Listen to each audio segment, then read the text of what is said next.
Warning. This video has spoilers for the Bleach manga, anime, and novels. We're here!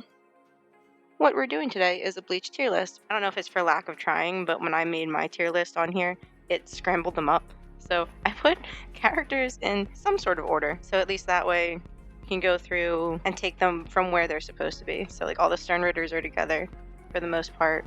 All the original Soul Society art characters are together in order. So it makes it a little easier. And the rank isn't trying to be fair. So there's characters that I think are the best, there are characters that are great, and then there's, discrepancies. So there could be a character that has good character development, but the character's just shit. Or there could be a good character that has shit development, and then there's just garbage.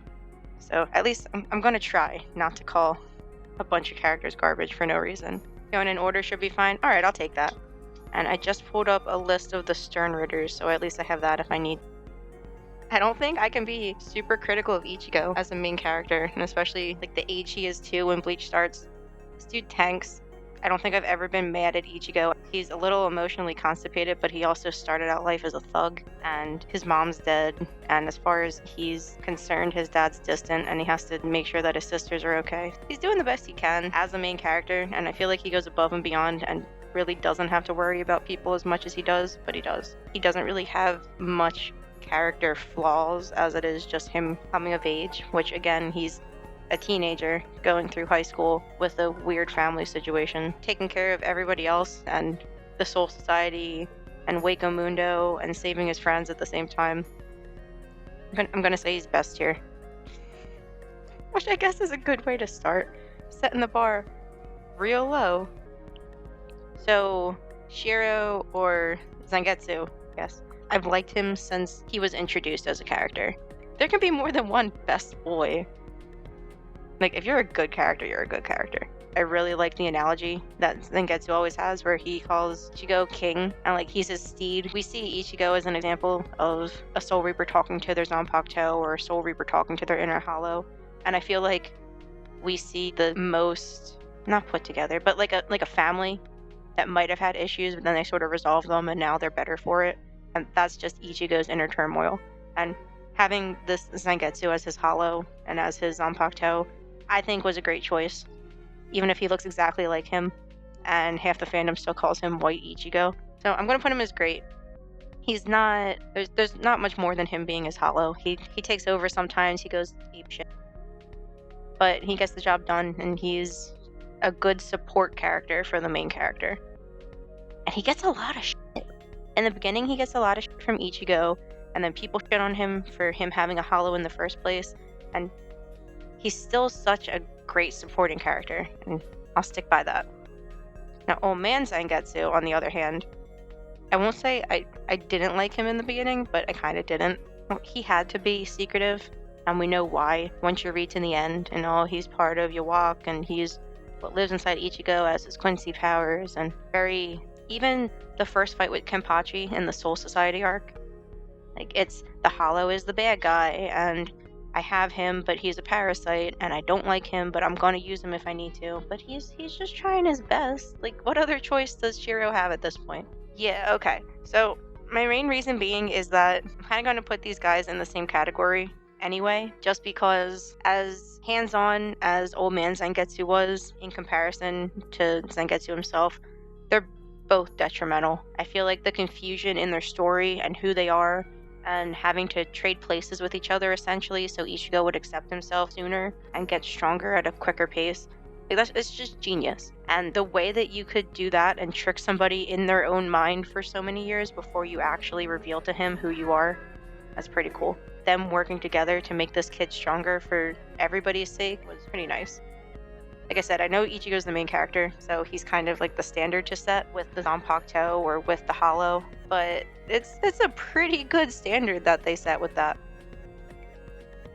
After my husband read all of Bleach, he was talking about how not a lot of other characters get screen time in the manga or the anime where they actually talk to their Zanpakuto. And that's not including the Zanpakuto arc, the filler arc, but characters don't really go into their inner world in the manga. Like, we don't see that firsthand. So we only really see Ichigo, but he sets a precedent for that shit. I mean, we have Renji. He saw Sabimaru once when he was beat by his captain in the very beginning of Bleach. But I feel like I really wish Kubo would have more of that if he writes more chapters in the future. Or I wish he would have had that in the chapters he's already written, where characters have actually got to converse with their Zanpakuto. Seeing Gin converse with Shinzo would have been great. Knowing what Aizen Zanpakuto thinks about him would be great. You know, all those little things. Because we know that Kira doesn't have a good relationship with Wabisuke initially, and Kisagi doesn't have that great of a relationship with Kazashini, which they get into later. But seeing the way that they would have interacted as two people side by side before any sort of culmination comes to it, I think that would be cool. Maybe it's just filling shit in, but yeah, I would like to see the Wizards talk to their Hollows, and I want to know if it's completely different from Ichigo, because obviously his hollow was given to him as a fetus. The hollow was born with him. I want to see if Kensei's hollow is his Zanpakuto, or are they separate? Like what Ichigo initially thought he had, or what Ichigo actually has. I want to know how that affects Shinji or Hiyori. That would be cool. And what about Hachi, which he doesn't really talk about his Zanpakuto as much as he relies on Kido. I want to see what the difference is between their inner hollows and their Zanpakuto and them as characters. Zangetsu and Old Man Zangetsu, there's no reason they needed to care about this kid as much as they did, other than the fact that he's their vessel. Like Zangetsu threatened, he could take over at any time, but he didn't. Orihime, I've never seen as many people shit on her as I have in the last month. There's no reason not to like her. She's a good character. Her normal character development outside of her powers, that she endures all the shit that she went through in Wako Mundo. I'm just saying that she might have not had the most character development as a person, but her powers, they developed amazingly. And you know what? I'm going to trash that, because obviously she had enough character development. She got the guy that she wanted in the end. She managed to talk to him like a friend and get to know him better. What more slice of life character development can you want from that? On top of her getting more powers, her getting through being kidnapped once, twice, her going through the shit that she went through with Ukiura and Grimjaw. Can you imagine? Just every once in a while I think back to the fact that she saw Ichigo dead. Grimjaw just brought her a dead Ichigo, like a cat bringing you a dead mouse, and here, do what you want with it, sort of thing. She got through that. She healed him. She saw him go berserk. He killed somebody she was actually getting to be friends with. And then she just had to keep going with her life. Has this girl gotten therapy? Perfection doesn't need development. She slides down the side of the school to see Ichigo at the beginning of the manga. Very true. And doesn't she do that also in the Fullbringer arc? Or they tell her not to, but she almost does? She's a great character. I'm not going to say anything past that. She's a good character, and as far as we've seen with her and Kazui, she's a good mom. I like Orihime. I like her a lot. So Renji... I see a lot of people that don't like Renji. I'm still standing by the fact that Kubo was essentially okay, Renji was strong, but he could never show you exactly how strong he was, because the only time you really see him fight for realsies is his first fight with Ichigo, and then everything past that is because he got nerfed by Byakuya, which is when he saw Zabimaru for the first time. Roast the Bone Snake? No! Renji is my man! I love him! I have this weird loyalty to Renji that I feel like I stuck out with until he got his boost at the end of the Blood War, which is good. It's like I held until I got Prophet. Him being such friends with Ichigo and learning to trust this dude who is from completely out of left field was great in and of itself. The fact that Ichigo helped him get his relationship with Rukia back to snuff. He fostered a relationship with his captain that he didn't really like at first because he just wanted to surpass him to get to Rukia, sort of thing. His character development is through the fucking roof, and he's also a big himbo, which I like. He's strong, he's not that bright, but he's bright enough that he's made it this far. Survival of the fittest hasn't gotten to him yet. Now, for his Zanpakuto, the fact that Zabimaru was broken for most of Bleach and he still fought his way through shit was amazing. It's like fighting through things with a broken ankle and you're still hobbling and swinging your sword. He was always there as a full frontal character. If something was going on with Ichigo, it was going on with Renji. You can't ask for a friend better than that. I also like the fact that he started out with the 11th. He's out there drinking with Ikaku, Yumichika, and Iba. and they're all friends because they all came from the same ilk, essentially. But he can also make friends with people like Kira, who family started out somewhat better off, and then he didn't have friends because his parents died. And Momo, who was just this goody two-shoes and really good at keto, and Renji sucked at keto. Like, he makes friends with anybody, which is a good character in and of itself, and that's not including how well he does in fights and how well he bounces back off the main character, which he gets an A+ in both of those for my book. And in the most recent chapter that came out, the way he reacts not only to Ichigo after seeing him for such a long time, it's more like a homecoming sort of thing. Like, oh, I'm comfortable talking to you again. It's nice to see you. Even in the last chapter of Bleach, he's like that too. Like, yo, what's up? Glad we're here. And he's such a good dude. And the way that he interacts with his daughter is great too. I bet he's one of those dads that sits there and like painstakingly learns how to put her hair up in a ponytail the way that she likes and everything, and gets into the type of stuff that she's into. And I'm sure it helps that she's also becoming a Soul Reaper, so he can kind of relate to that. Him as a dad and as a best friend, as a husband, as a lieutenant, he's just a good character. And I don't like people shitting on Renji. Because as much as he gets his ass kicked in Bleach, even if we're going to assume that, yeah, later he gets his powers back, whatever, as much as he gets his ass kicked and as much as he takes the L for most of the shit that goes on, he never lets that affect him or affect the way that he treats other people that he actually cares about. That's the making of a good fucking character. So I'm putting Renji in best. I'm ranking them by how good they are as a character, how integral they are to the story, how much they do for the story, and how much their development is impactful. Him fighting the worst Stern Ritter had to be the epitome of my love for Renji.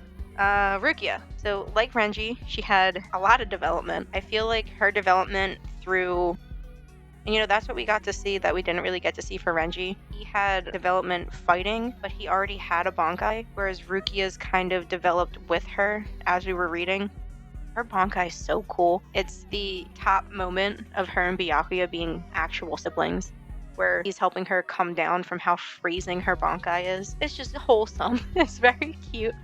And her rising in the ranks to be the captain of the 13th. And actually, I don't think I've seen anybody hate on Rukia as much as I've seen people just not like her power. Her fighting is pretty great. She's not the strongest person in Bleach, obviously, but it shows when she fights D-Roy, when Grimmjow and his Ajuchas come in, and she just wipes the floor with D-Roy. Like, there's a reason she's captain of the 13th now, because she's grown not only as a character who's accepted things and learned how to protect other people instead of just going with the flow and assuming things are how they're supposed to be. Her powers have grown exponentially. I like her ice powers better than I like Toshiro's. She's cute as a mom. It's cute that she watches soap operas now and she can still fuck around with Ichigo and say like, hey, how's it going? You still beating your wife and in a horrible relationship? And he's like, what are you talking about? Coming from the fact that she tried to be a hero and do her job and save Katakura from the Hollows, and it just spiraled into everything that happened with Central 46 and the Sokyoku and Aizen. Like, she's come a long way, and it's just cute to see her finally have a squad and have a family and have a daughter who's probably as much of a piece of shit as she is, because even though Renji is goofy and dumb sometimes, she's just a ball buster, and I like that about her. And through the entirety of Bleach, you can see how she just gets more and more comfortable with Ichigo and all of Ichigo's friends who are now her friends. It's nice to see a character that was sheltered and accepting that she was a horrible person just grow to somebody more than Renji. So essentially her relationship she had with Renji in the beginning is now extending to everybody else that she's friends with. I'm going to put her in great. The thing about Rukia for me is that they established Toshiro as having the strongest ice Zanpakuto made me feel like she'll always be weak. And I feel like that might be why I'm not as content with accepting that Toshiro has the strongest ice Zanpakuto, because it's like a game, right?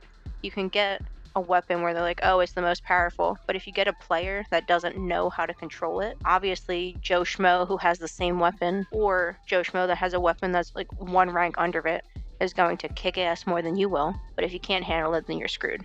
And it's the level of power they have that matters more to me than what type of Zanpakuto they have. Do I need a good tier? I think I need a good tier. There we go. Orihime will be good, and Rukia will be great, because she got to the top from how her development went, and Orihime, there's no level that we can compare how her powers grew. I'll put her in good.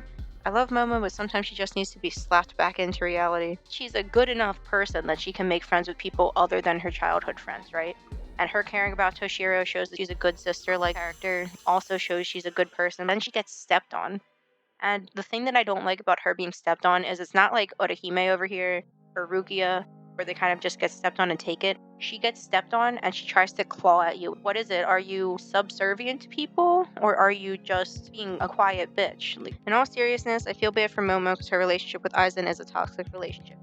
She's fighting for the wrong thing. Toshiro puts it in her head that Gin might be the one that's doing all this shit with Aizen, and instead of being, oh, something's weird, there's no reason Aizen should be dead, she goes, Gin, I'm gonna kill you. I'm gonna kill anyone that gets in my way. F you, Kira. F you, Matsumoto. And then she breaks out of prison, and because of what happens to her, she doesn't really get much of a slap on the wrist because obviously she was played the whole time. But she does a lot more criminal things than Kira does when he's in jail. A lot more than Rukia does when she's in jail. And it's just swept under the rug like, oh, it's okay, you were hurt. Like, yes, but also, she blew up a prison. Actually, let's go to Momo right now, because since I'm talking about her so much. I'm glad she's talking to Matsumoto more. I'm glad Shinji's her captain. Especially in the Blood War, there's a panel of them where they're both grinning like maniacs, and it's really cute. They work well together. That's the type of captain that she needed. Someone that's fun, sometimes serious, but all around goofy, and treats you like your family. And that's what she needed. She didn't need someone to lead her on.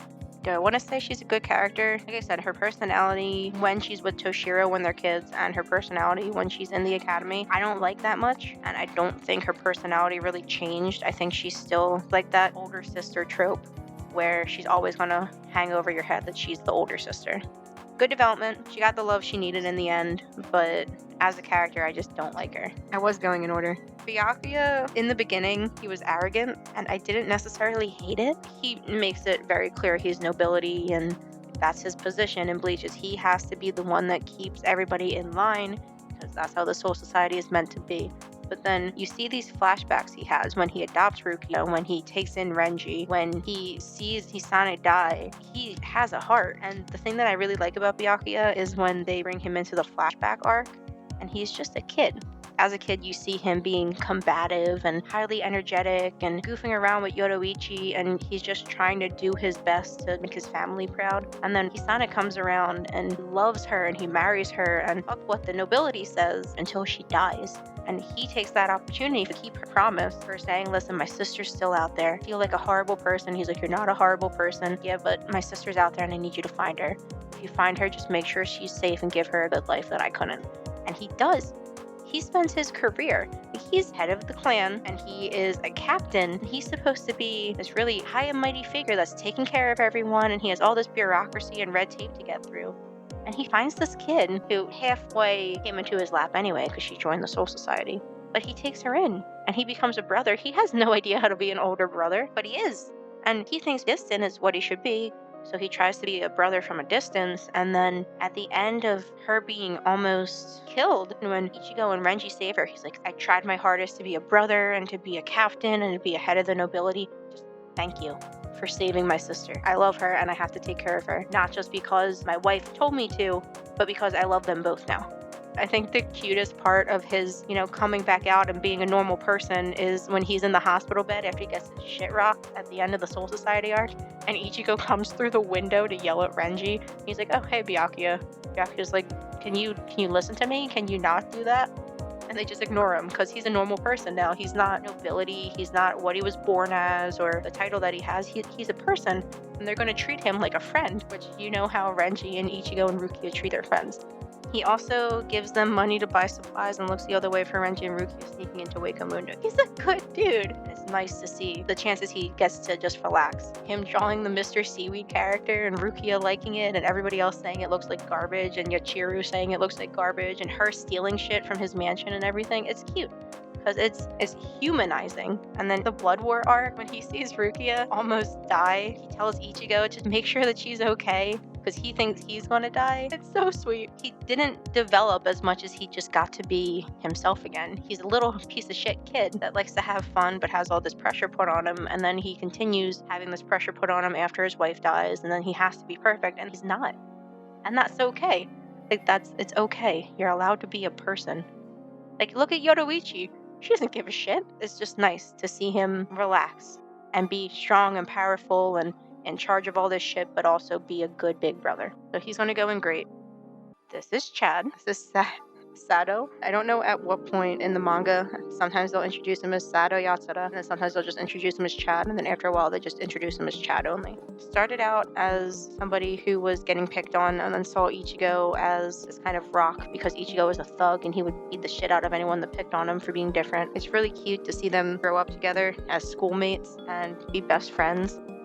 But then when Chad starts fighting from the Soul Society arc all the way to the end, it's really sad that he doesn't get much development. He has 2 strength boosts. I like Chad, I did. He started out, he had morals and he needed to uphold them, and he has to fight for his friends. He's a very big teddy bear. Top tier, multilingual, perfect, amazing Chad. So, actually Ichigo might be more multilingual than him now. Ichigo's a translator. I still want to know what language Ichigo translates, because he said he doesn't speak sign language, but he translates for his job. So I don't know if it's English, or Spanish, or German, like in Kubo fashion. Kubo likes English, Kubo likes Spanish, Kubo likes German. Watch Ichigo translate something completely different. But Chad, I feel like he was held back because of his intention to not hurt anybody unless he needs to, and then he just started joining in the fights no matter what, so that kind of threw that aside. But then he wasn't even super strong. Like, obviously he's a human, he's a Fullbringer, and I hate that toward the end too, they're like, oh, he's the famous boxer, so he just continues living a normal human-ish life, and like that's it. He's friends with Ichigo and Orihime from the sidelines. I think they did him real dirty. The Fullbring arc was supposed to be for him, but he got cast into the shot. Yeah, the Fullbring arc wasn't for Chad. The Fullbring arc was for Tsukishima and Ichigo to have an existential crisis. Also, whatever kind of pile of melting garbage Ginjo was supposed to be. So I feel really bad, really, really bad for Chad, because I liked him from the beginning and I was rooting for him. Like, I was rooting for you. We were all rooting for you. And now he's just there. The only qualm that I have is a lot of the character development that I liked for him was part of the Bount arc. He had a lot of talking parts, and he had to house the Madsal Nova, the little turtle dude, or the dude with the red hair and all the zippers like he's in a Kingdom Hearts game. And he had development in the Bount arc that was non-canon, and then it never came to anything. Like, why couldn't he have that in canon? Why couldn't he have something in canon that gave him the type of, like, oh, you can be friends with other people other than Ichigo, and then not have to be friends with only his friends? He had the Canary, who was a kid that died, and then that was done after the Soul Reaper arc, and then he had the Bount arc. He would be an amazing full frontal character if it was a slice of life anime, but he's not. And then so many people outshine him, and I get that he's human and like it's bound to happen. He doesn't get much, and it's sort of sad. It's Sado. It's very Sado. He's a great character, but I feel like before the Fullbringer arc, like the Fullbringer arc, like you said, was supposed to rise him up. That's his time to shine. He's a Fullbringer. Let's explain it. And then it didn't. Please pour one out for him. Chad's a good character. He got horrible development, and that's not fair to him. Uryu Ishida. What do I have to say about Uryu? I like him. It's kind of funny because when I started reading Bleach, I was really attached to his book. Or like I think he was on the front cover. Yep, he's on the front cover. So this book is called Quincy Archer Hates You, and it's when him and Ichigo have that pissing contest where they try to kill a bunch of hollows. I can't blame this kid for being arrogant. It's another sort of development that happens before the character comes onto screen. His grandpa was killed, and we learn later his grandpa was killed by Mayuri. Most of his clan that was staying in Japan was killed by Mayuri. They got experimented on, and that's horrible. Absolutely horrible for a kid to learn about his family that he loves. What also really shaped this kid is Riken, his dad, is, I don't want to say a hard ass, but he's really hands-off approach to parenting this kid, like Ichigo's dad, but not goofy. So there's no goofing around on top of, oh, we're not really going to have a sit down and talk like father and son. It's just, we're not going to talk. And his dad's in charge of the hospital, so his dad's at the hospital most of the time. He chain smokes, he drinks, he's just not there for him. But you can't blame the dude either. But he did have a kid, so he should learn how to take care of a kid that he has. His mom was actually his father's maid, who his father liked, but not as much as he liked Ichigo's mom, Misaki. So there was probably not a lot of parental love and togetherness going on. So Uryu grew up in a cold house. His mom died when he was little, just like Ichigo's, and he didn't have friends like Tatsuki or Keigo or Orihime to sort of help make him feel better for all of this. So he grew up learning that I have to be better, I have to be a good Quincy so I can be strong and defeat anybody who defeated my clan. Then he meets Ichigo, which is where we get that arrogance from. It's kind of funny to think that he's, in essence, Ichigo's cousin. Their parents were all friends with each other, and nobody knew till the end. So it would have been cute if he grew up with Ichigo. I love Uryu, don't get me wrong, but you can see why he's such a D-bag. He didn't have what Ichigo had. He just grew up and closed himself off, and he has to be better so he can be something that his dad's proud of, but his dad's emotionally drained. It sucks. And Uryu's character development through the story is amazing. The shit that he goes through, the people that he fights, the things he learns about his clan, and then the blood war happens. The blood war happens, and Kubo must really hate me. Characters that I get attached to, he always makes them some sort of double agent, which hurts. Uryu goes through the entire arc trying to work for Yawak. He learns a lot about his clan, and he learns that Yawak is not so great, and that Yawak's the reason his mom died. Because his mom was, I believe she was already sick, and then Yawak took back the parts of him that was in all the Quincy souls, and his mom died. Like, she wasn't strong enough. That's tough to learn, even when you're 17 or 18. I think he's 17 at the Blood War arc. That age, like, we forget that most of these kids, like Orihime and Ichigo and Chad and Uryu, like, they're still kids. They're going through hormones, and they're going through, well, not really school issues because you're not in school, but they're going through family issues.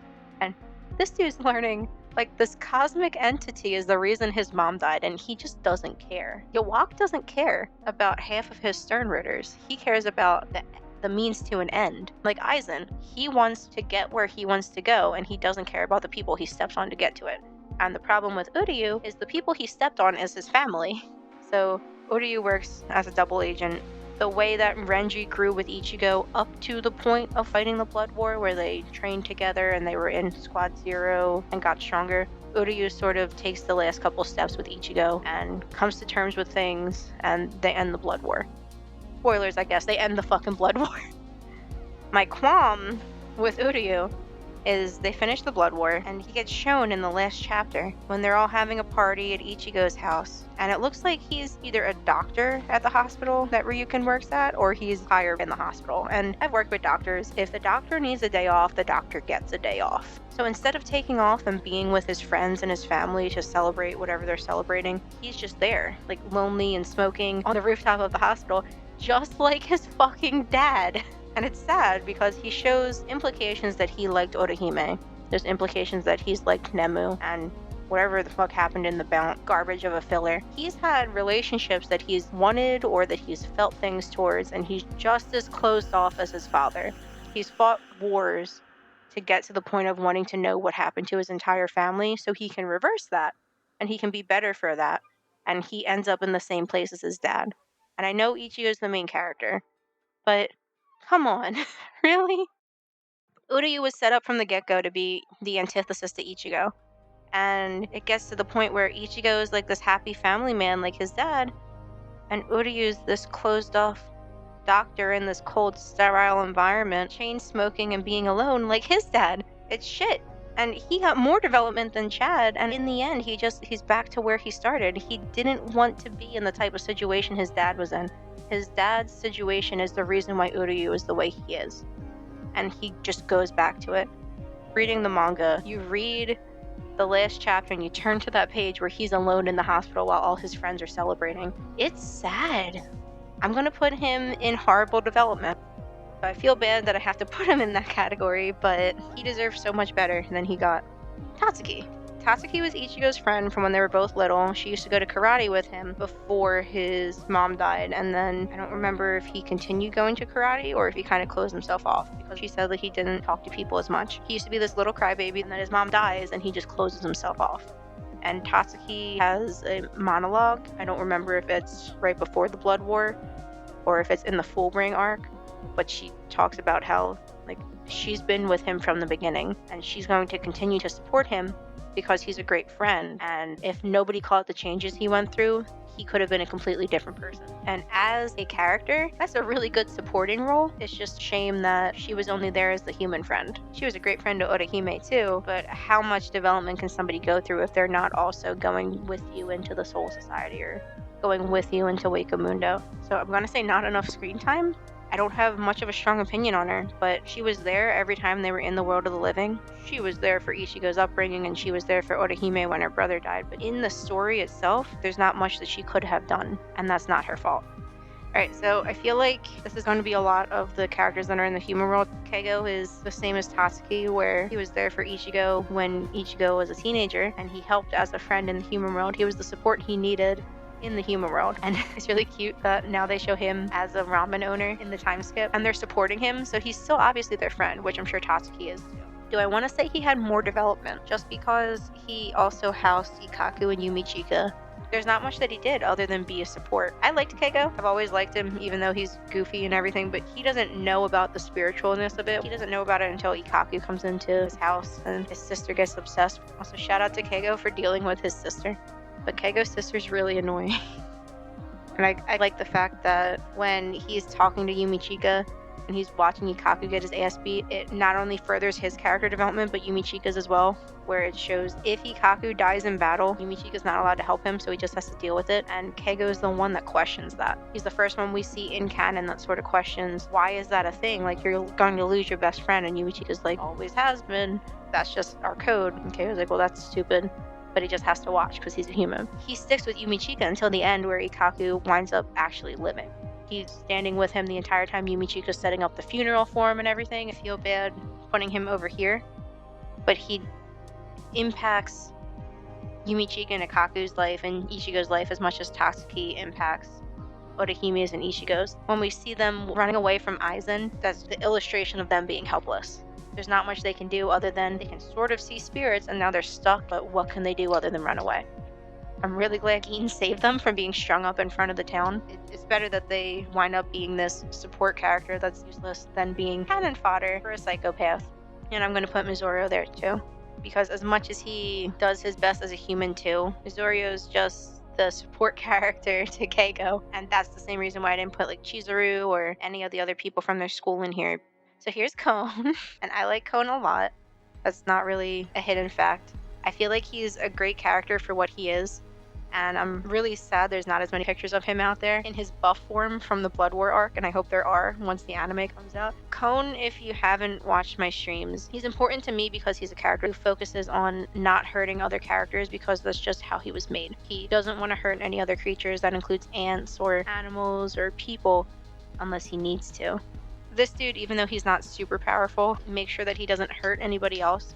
The reason he was created was he was made by a subset of soul reapers that wanted to make these souls that could fill in dead bodies and fight their wars for them. I want to say that they were made in reference to the Quincy's, and they made all these souls that could be popped into dead human bodies and be used as frontline fighters. He watched his whole family get eradicated because Central 46 said, no, this isn't humane, we shouldn't be making dead bodies fight. You need to destroy all the consoles that you made. And they do. They destroy all of the souls that were meant to be used as soldiers, except for Kon. And he sort of slid in, and we're assuming that Urahara knew what he was and kept him for the purpose of giving him to Rukia, and it works out. Kon should have had more development, but he's more than a one-off character, and he's more than just a mascot or a comedy character. That wasn't as utilized in the anime as it could have been.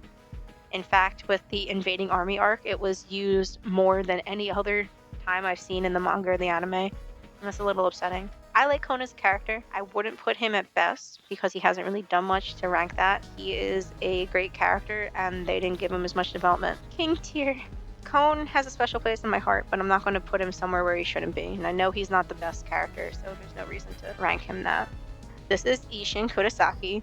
He is my favorite dad in Bleach, and he is the dad in Bleach. It's great that he got to continue living after he left the Soul Society, but it's kind of shitty that he couldn't tell his kids that he was a Soul Reaper until he got his powers back. We didn't really get to see him in action as a captain. Even in the flashback arcs, we didn't get to see him. He was already gone.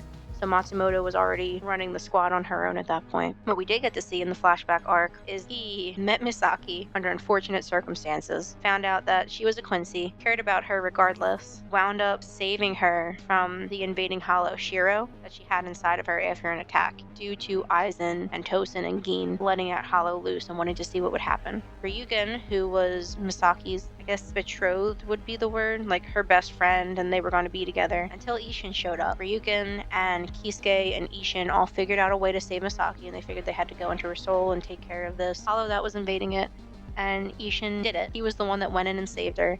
And from then they were literally and figuratively soulmates. The way that he shows his love for Misaki is so cute, and he loved this woman with his entire heart until she died. And we see a little bit when he saves Kon at the beginning of the Wakamundo arc, where Kon gets attacked by a hollow, and Ishin saves him in form, and he's like, "Oh, it's good to be back. I got my powers back. Nice to officially meet you, kid who's not my kid." And Kisuke comes by and he's like, "Oh, how's it feel to be a Soul Reaper again?" He's like, "Great." And we see through Kisuke asking him that he was devastated that entire time. While he was powered down by force and sent out of the Soul Society, his wife died because he couldn't save her. His wife and his kid almost both died, and his wife died because of a hollow. And that's just the biggest spit in the face that you could ever get as a husband, as a best friend, as a father, that the exact reason that you were made to fight, for the most part, is the reason that your wife died and your kids hurt and your other two kids don't have a mom anymore. This dude has been through so much. He tries to keep it quiet so his kids could have a normal life, and once he figures out that his son's fighting, he's like, "Okay, continue doing what you're doing, have a sleepover at your friend's house," or whatever excuse Ichigo gives him. And he's keeping up with Kisuke later once he gets his powers back to make sure that his kid's okay. And then he trains his kid. This dude's been through so much, and he tries to parent toward the beginning by like, if I don't go into their lives more than I need to, if I don't taint them with my Soul Reaper powers, then nothing will happen.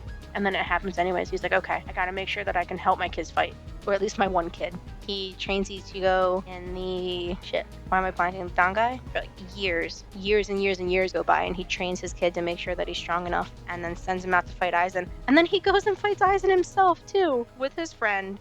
And they have it in Shinigami Golden too, before the Blood War arc, where he's talking to Ryukin and he's talking to Kisuke and he's keeping up with his friends again. This man must have been devastated that entire time. Saki's dead. He has to parent his kids. He has to be a doctor so he can make enough money for his kids to just survive and go to school and be normal.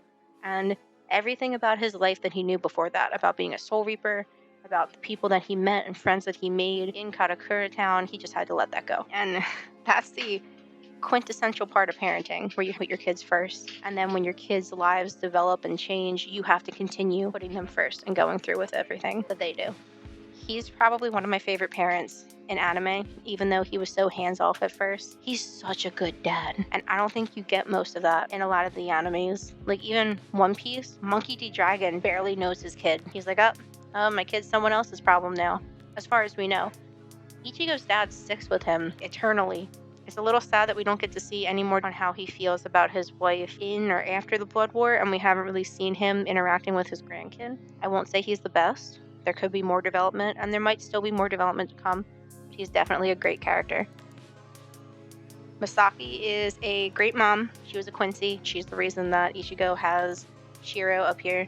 And there's not much we know about her past that flashback arc. The type of character she was when they show her in the flashbacks, so cute and goofy, and I'm sure she was a great parent, and that's why Ichigo stopped talking for that long of a time after, because he loved his mom. Everyone loved his mom. It shows because her picture is on the wall at their house, and Ishin sort of like fake cries over it every once in a while, but she was just a genuinely good person. And it's sad that there's not much more development other than that flashback arc, and there couldn't be because she died before Bleach even started. So I'm going to put her in not enough screen time, but that's not to say that she wasn't the reason that Ichigo's the way he is now, or Ishin's the way he is now. It's just kind of sad that we didn't get more than half of a flashback arc to talk about her. Karin and Yuzu are also essential to Ichigo. They're the reason that he starts fighting in the first place, because he wants to protect his family. The little bits of them being friends with Jinta and Ururu, them helping to take care of their nephew, it's adorable. They're very good characters, and Karin can sort of see Spirits, the effort she goes into to like tell Ichigo he's not alone, and she wants to be in the loop. She wants to protect Yuzu. It's adorable, and the Yuzu trying to be a part of it, even though she can't really see Spirits. I don't want to say they have super bad development, but there's not much that you can do for a character that's human. So Ishida Ryuken is Uryu's dad. He was the one that was born into a rich family, I believe, and his family was prominent Quincy family. I'm pretty sure he was engaged to Misaki. His life was kind of turned around when she was injured and he couldn't do anything to help her, and that's where Ishin came in and he kind of helped her for him, and then he promised to protect her for the rest of her life. Ryukin let his to-be wife go and watched from afar as she was with a man that she loved and didn't really interact with her past that. Then he wound up marrying his maid, who he was friends with her, but she was devoted to him. So that's sort of like a Yoruichi and Soifan situation. I mean, I guess it got a little better because he got his friend back. He could talk to Ishin. He wasn't a good dad. It's kind of sad to see his son follow in his footsteps. I'm glad we got to see more of him and see the reason he is the way he is. I'm gonna say that. God, I don't want to make him garbage, but I do like him too. But as a character and the development that he got, yeah. I'm going to say he's garbage. He didn't do any good for anybody. He helped Otoyo get his powers back, but at what cost? But yeah, I like Ryukin, but as a character and the development that he went through to get where he is in the last time that we see him in the manga, he's still garbage. Kisuke Urahara is one of the best characters in Bleach, and here's why. Not only is he the reason, or one of the reasons that Aizen continued to try to be great, is because he's one of the smartest minds in the Serete. He also saw potential in people where there probably shouldn't have been potential. He's the reason Mayuri is out of the maggot's nest. He is the reason Hikone got over her old captain not being the captain anymore when she got the promotion to Squad Zero. He's Yoruichi's best friend. I'm pretty sure they're together because they imply it multiple times in the manga and anime. He gave Hesai a job. So nobody should be as devoted to this man if he wasn't a great character. But the things that he did for the people around him boost his reputation, right? Nothing in the Serete has been untouched by Kisuke. Kisuke made the Department of Research and Development. He is the reason that Mayuri's in charge, because he brought Mayuri to that position. He taught him everything that he knew, and they have this sort of back and forth that they do, but it's funny because without Kisuke, Mayuri would be rotting, and he knows that. He absolutely knows that. Kisuke's the reason Kone's alive. He's the reason that Aizen didn't get as far. He's the reason Ichigo's powers developed to that strength that they were in the beginning, in the middle, and the end of Bleach. He's the reason Ruki is alive. He is the main character of Bleach without being the first face that you think of when you hear the word. Without Kisuke, there would be no Bleach. There would be no Soul Society as we know it. He figured out what Aizen was doing before it was completed. All these people down here, all the Vizards, Shinji, Rose, Love, Kensei, Lisa, Mashiro, Hyone, Hashi, they would not be alive if it wasn't for him. Hesai and Yoruichi knew not only that he was a good guy, but that he had the most promise in the Soul Society. They knew that he was the one to go to. So when Kisuke tried to fight Aizen the first time, when Aizen was making the Vizards, even though Shinji said he should run, he didn't, and Yoruichi and Tessai came back to Kisuke after he was going to be tried for turning everybody into hollows. They broke him out of jail and said, we have a place we can go in the world of the living. You'll do your thing. We're going to try to get these people better. And they got all the Vizards, collected them up for Kisuke, and brought them all to the world of the living because he's that worth it. He's such a brilliant mind and a brilliant fighter and just a good overall dude. They even mention it, and I keep referencing Can't Fear Your Own World because there's a point where he gets captured by one of the Fullbringers. And I think it's Tessai that says if he didn't want to get captured, he wouldn't have. The main villain of that book knows that he's the most formidable foe that he has. Kisuke is Bleach. Without him, there wouldn't be Bleach. There's no way people realize that, right? Without Kisuke Urahara, none of these people would be alive. Most of these people would not be alive.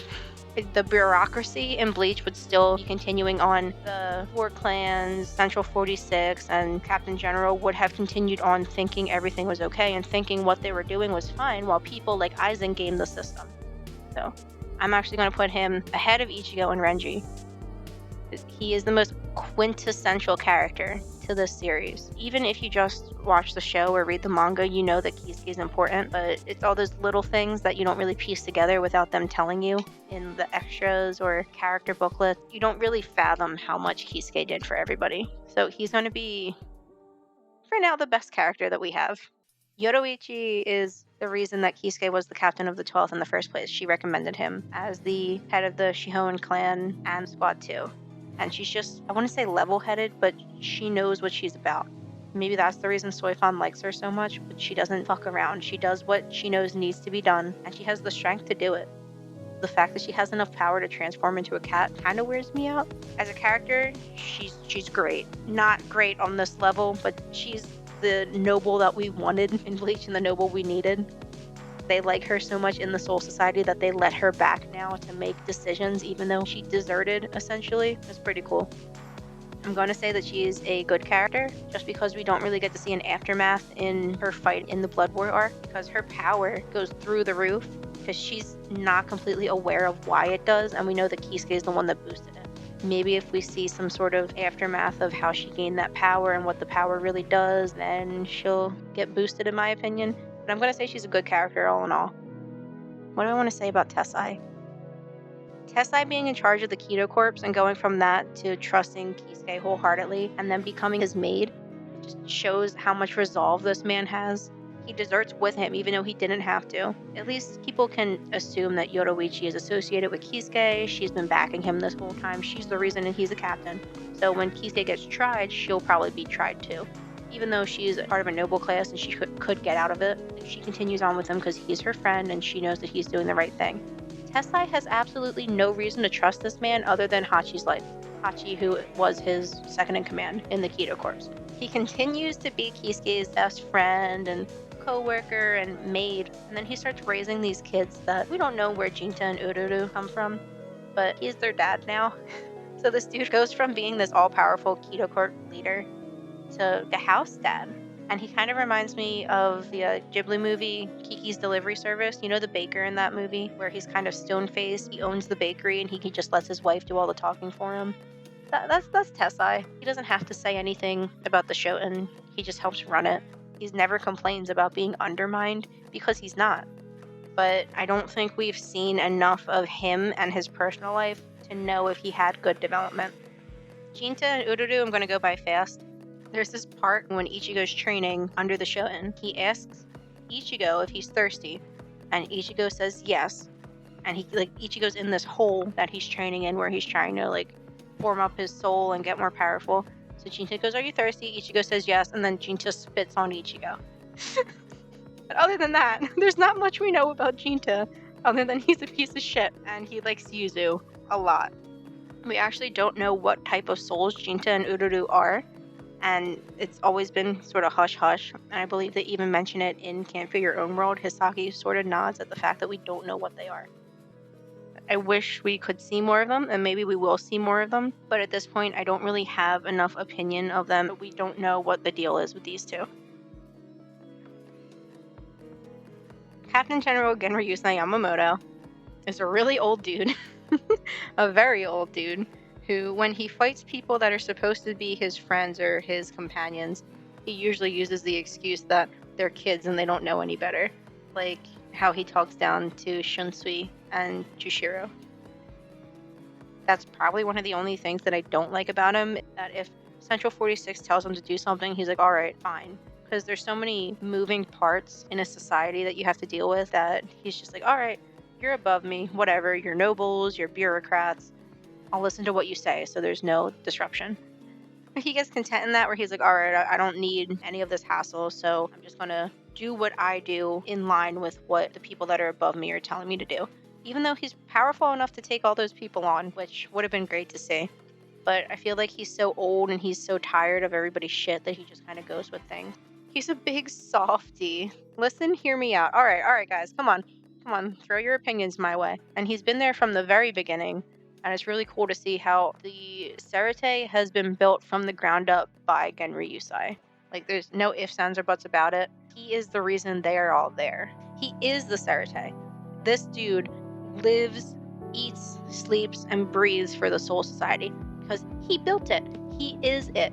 He is the people that work under him. And though he may see everybody else as sort of under him, or kids, because they are, he at least knows when respect's due. He donated Reishi to give Ichigo's powers back. He didn't need to, but he did, because he respects what this kid has done for them for years at this point. And he knows that maybe if he puts his chips in on a fighter that he knows could get better, they will get better, and in the end that benefits him as the leader of the Soul Society. I think I actually cried when I saw him get cut down. As the leader of Squad 1 and the person who started the Soul Society in the first place, he has seen, leaving him here, all these characters, at least here, all the ones that are on his payroll, grow to be leaders and guiding the public to safety. He's seen them all grow to that, or he's seen them become big pieces of shit like this guy, which is why he was devastated that Eisen got under his nose, because that's his kid. They're all his kids. They're his children that he's seen grow up. Him trying and failing to protect the Soul Society was just, it ruined me. And the fact that they mentioned him in the newest chapter lifted me off the ground. I'm so excited to see what his soul energy and his soul power did that would be detrimental to the hellscape that we're about to go into. So, Yamamoto, I'll put him in front of Ichigo. This is Sasakibe, and he is the lieutenant of Squad 1, so he's been under Yamamoto for a while. And they have a flashback in the Blood War, which if you haven't read it, it'll get the tears flowing a little. He was strong enough to become a captain for a long time now, and he just kind of sits in anonymity because he wanted to work under Yamamoto. Because to him, Yamamoto is what it means to be in the Soul Society and protecting these people. Sasakibe hasn't actually been one of the characters that we've ever really followed around. People don't know much about him unless you've either watched like the end caps on Bleach or if you've read little trivia bits. This dude idolizes butlers. He's essentially the proper English gentleman, or that's what he's trying to be, because he is Japanese.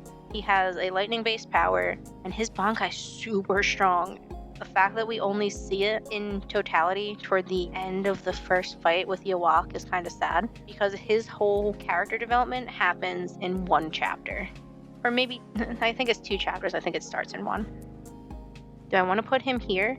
So hear me out. So we know about who he is as a character, and who he's been, but nothing really changed.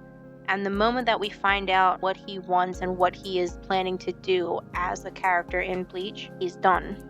And I feel like I would have liked him a lot more if at least something was revealed about him. Throw us a bone. So I'm going to put him here. He's a character that I would like to know more about, but there hasn't been much development. Soifan is the captain of Squad 2.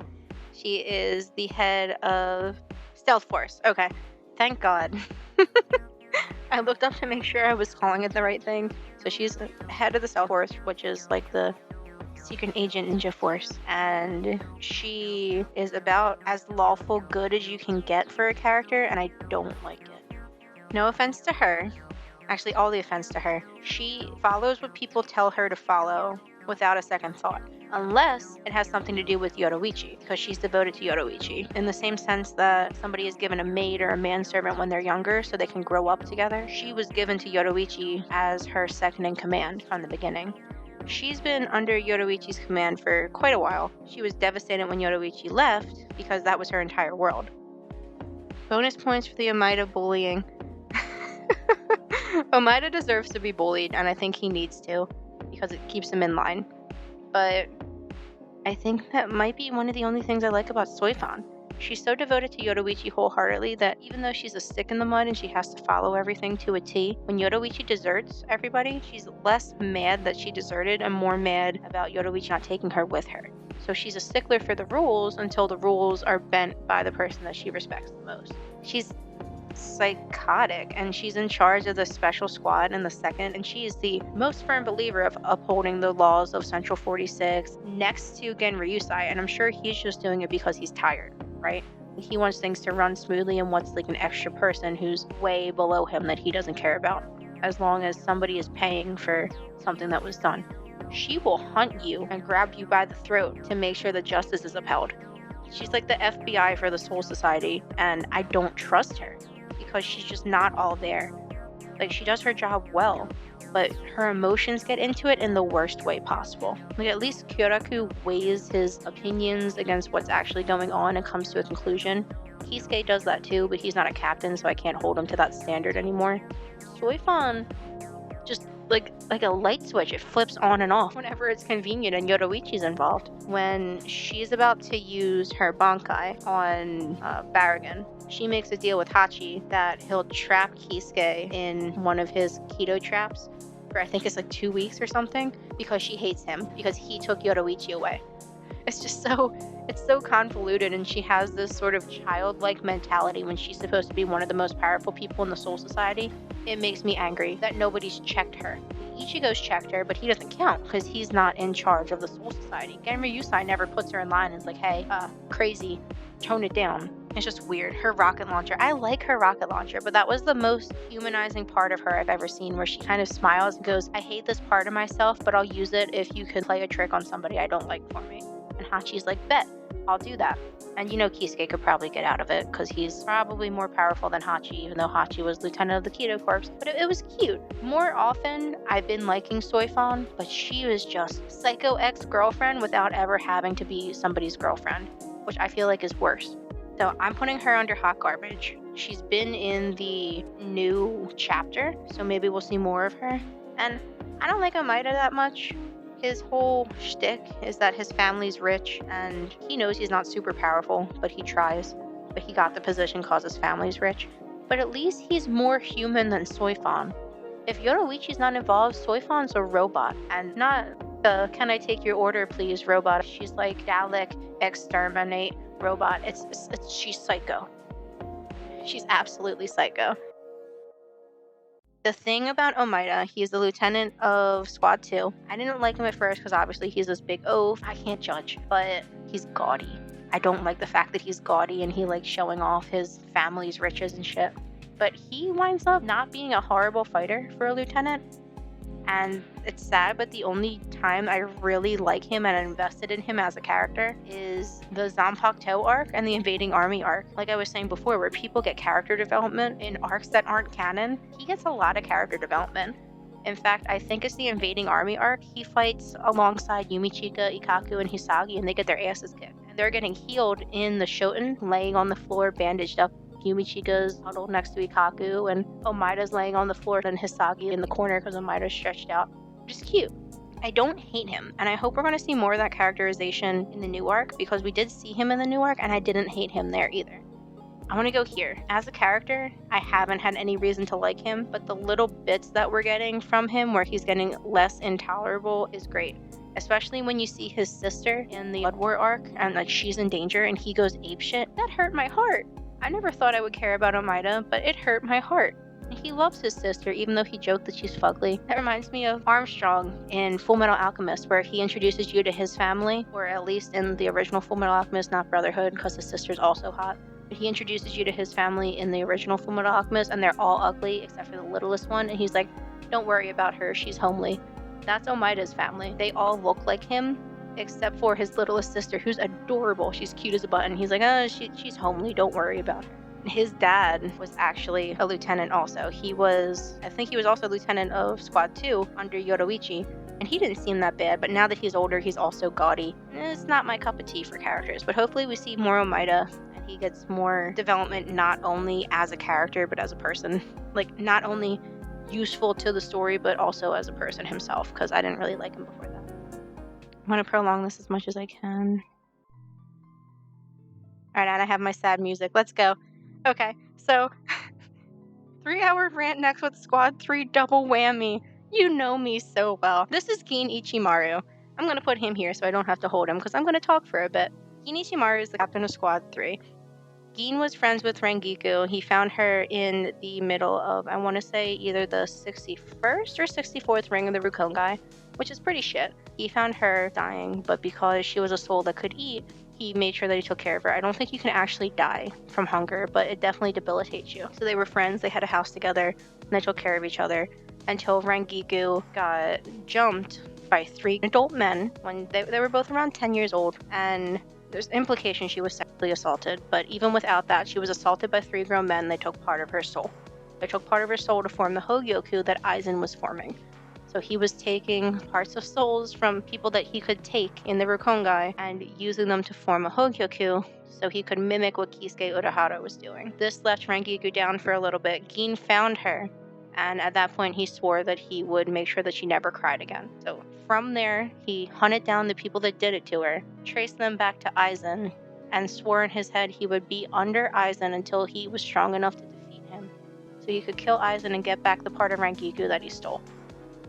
Now, that's not to say that I'm not very mad that Gin, even though he was a kid when he came up with this plan and he was a kid when he got into the Soul Society, he was essentially a prodigy child because he graduated quickly enough that he could be the third seat of Squad 5 when he was still a kid.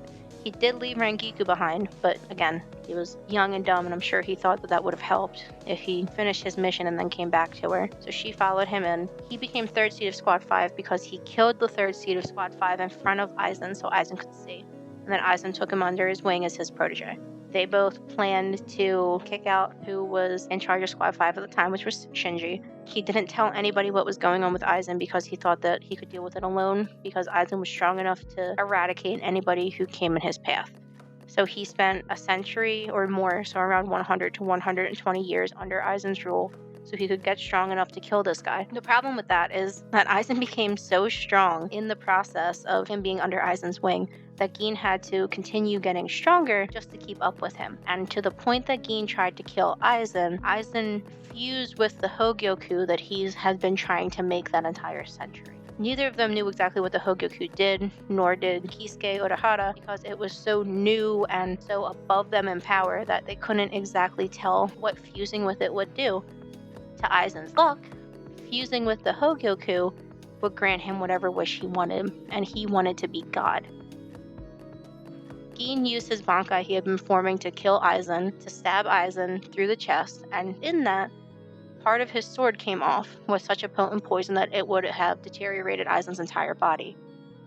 At that moment, the Hogyoku took form in Aizen and stopped him from dying, which gave him enough power to rip off Gin's arm and blow open his chest, and Gin died. So this is Gin Ichimaru. I think he's a great character because the amount of time and patience it takes from being a little kid. I didn't have enough patience to wait to eat dinner when I was 10. This kid had the patience to wait for 120 years to kill the person that hurt the person he loved the most. And he failed. He spent that entire time under somebody he despised because he tried to get to him and to get him alone where he could kill him, and he failed in the end. That would destroy me. It did destroy me.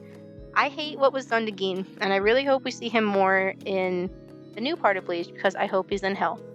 That sounds like I'm wishing something bad on him, but that's the only way he could still be alive. In the end, he got to be with the person he loved most, and he got to pass off his mission to the strongest person that he thought he could, which was Ichigo, because Ichigo was right there to give a nod of got it to him. So he didn't get that much of shit under the stick in the end, but that was most of his life. He wasn't that old when he followed Aizen. He spent a majority of his life following this dude that he despised. And he was essentially trying to save the world, and he couldn't do that. People hate Gin because during his stay under Aizen, Gin wound up killing or injuring a lot of people. But counter argument is that if Gin didn't do that, anything would have tipped Aizen off to the fact that he was a spy. So if he didn't follow Aizen's rules, or if he didn't pretend to seem like he was fighting for Aizen, Aizen would have gotten rid of him. And the sad part is that he didn't really talk to Matsumoto for a majority of their time in Staten as lieutenants and captain in the Soul Society because that would lead Aizen straight to his weak point.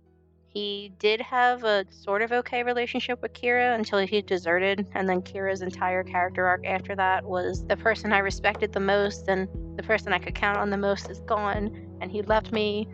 It was sad. I think the way that they framed out his character was good, but the way that Gin was done dirty was not, and that's still part of his character development. Do I want to put Gin in best? Yeah. But did he really get to do much outside of the shit he was planning against Aizen? No, not really. He was kind of stuck being an integral part of somebody else's character development. Like, sure, Matsumoto and Kira and Aizen were all influenced because of what Gin did, but Gin died for it. I don't know if I want to put him in great or good. I need opinions from the peanut gallery, because I want to put him in great, but that might just be how much I like him as a character. I'm going to put him in great, because in the end, the flashbacks and everything that he amounted to before he was killed was a call out to his character development and not somebody else's. Alright, Izuru Kira is the lieutenant of Squad 3. He was under Gin. He is very self-deprecating, and he was actually, I think, the first character in Bleach that I really liked. I think I liked him, I don't know if I liked him more than Gin initially, but he was one of my favorite characters. But his whole shtick was that he feels subservient to everybody and he hates himself, and his Zanpakuto is also broody, makes you nod your head because it makes your neck heavier, and then you're supposed to sort of chop the neck off with a reverse guillotine motion, which I thought was pretty cool. But Kira himself as a character didn't really get off the ground until after Gin deserted. The bad part about Kira is, or maybe a good part character-wise, I'm going to leave him here while I talk, is that when he started fighting for Gin or for, I guess it was only really for Gin because Momo was trying to attack him, he almost hurt Momo because he was trying to protect his captain. And then when they put Kira in jail, they wound up having to put him in a straitjacket because he was so distraught that he almost hurt his friend or killed his friend that he started hurting himself. And then you see evidence of him still trying to hurt himself on the walls of his prison with the scratches and the dents from him banging his head. There's a chair thrown across the floor. This dude is not all right. And the only person that was really friends with him, because he didn't show that he talked to Momo or Renji much after the academy, was Gin, and then Gin deserted. In the end, Momo got more help for herself than Kira got help for himself, and so it was like, oh, I feel so bad for Momo, Aizen betrayed her, and he led her on. But then for Kira, no one really helps him. Kira continues drinking with Matsumoto, and there's little snippets of that, but nobody ever really helps Kira or is his friend. We have him hanging out with Shuhei every once in a while, but they're both sort of broody. I like Kira a lot. I do, but he should have gotten as much help as Momo did, also being led on by his captain, even if Gin didn't do as many bad things to Kira as Aizen did to Momo. No one helped Kira. I don't know if it's because he was a dude or because he didn't have a full psychotic break outwardly, but he did in the prison. They just kind of glaze over it until he has to step up. And, that's the reason I hate, the Amagi arc, the fake captain arc for Squad 3, is because it brings this little bit of hope and then shoots Kira down again, and it's not even canon. So you don't have to do that to the dude. Kira's slowly getting better and he's becoming stronger. No one's really helping him through anything, but he's getting there. And then the first invasion happens with the Quincy's in the Blood War arc, and Kira gets decimated. He was treated as an experiment after he got decimated in the first wave of the Blood War arc, and now he's like a half cyborg, half picket fence, where he has these rods in his chest. And I think it's kind of cute that it shows him being friends-ish with Akon in the newest chapter, because one of the people that inevitably worked on his body when he was half dead and being revived is now one of his friends. It's kind of cool. And I'm glad Kira has somebody that he talks to, at least enough to take a joke from. He deserved more, and he got development, but he didn't get the development he deserved. So I'm going to put it in good and hope that we see more of him in the newest rendition of Bleach. Alright, Retsuna Hana is the captain of the 4th Division. She used to be one of the main creators of the Soul Society. She was in the little gang of thugs. I'm gonna leave her here. The little gang of thugs that Genryusei had. She's ancient, and her shtick was that she was the Kenpachi. She was the 8 sword wielder, or whatever the nickname actually means. She was strong. She was a force to be reckoned with. And the reason that she became a healer was she was never satisfied with fighting people because they would die. And she wanted to be a healer so that she could heal or revive the people that she was fighting against, so that she could bring them back to life and fight them more. And if that isn't badass as a character, I don't know what is. She's an all-in-all great character, and the duality she has between wanting to kick people's asses and wanting to nurture them just so she can kick their asses again is pretty cute. Unohana is a great character. I don't know if I'm going to talk much about how she ends up in the Blood War arc. I love her. I really do. I strive to be like her. If I strive to be like anybody, it's Retsuna Hana. Her Shikai release and her Bankai balance each other out as well, and they're pretty cool. I also like giant manta ray Minazuki. I don't want to go into it too much, but she is a fucking demon.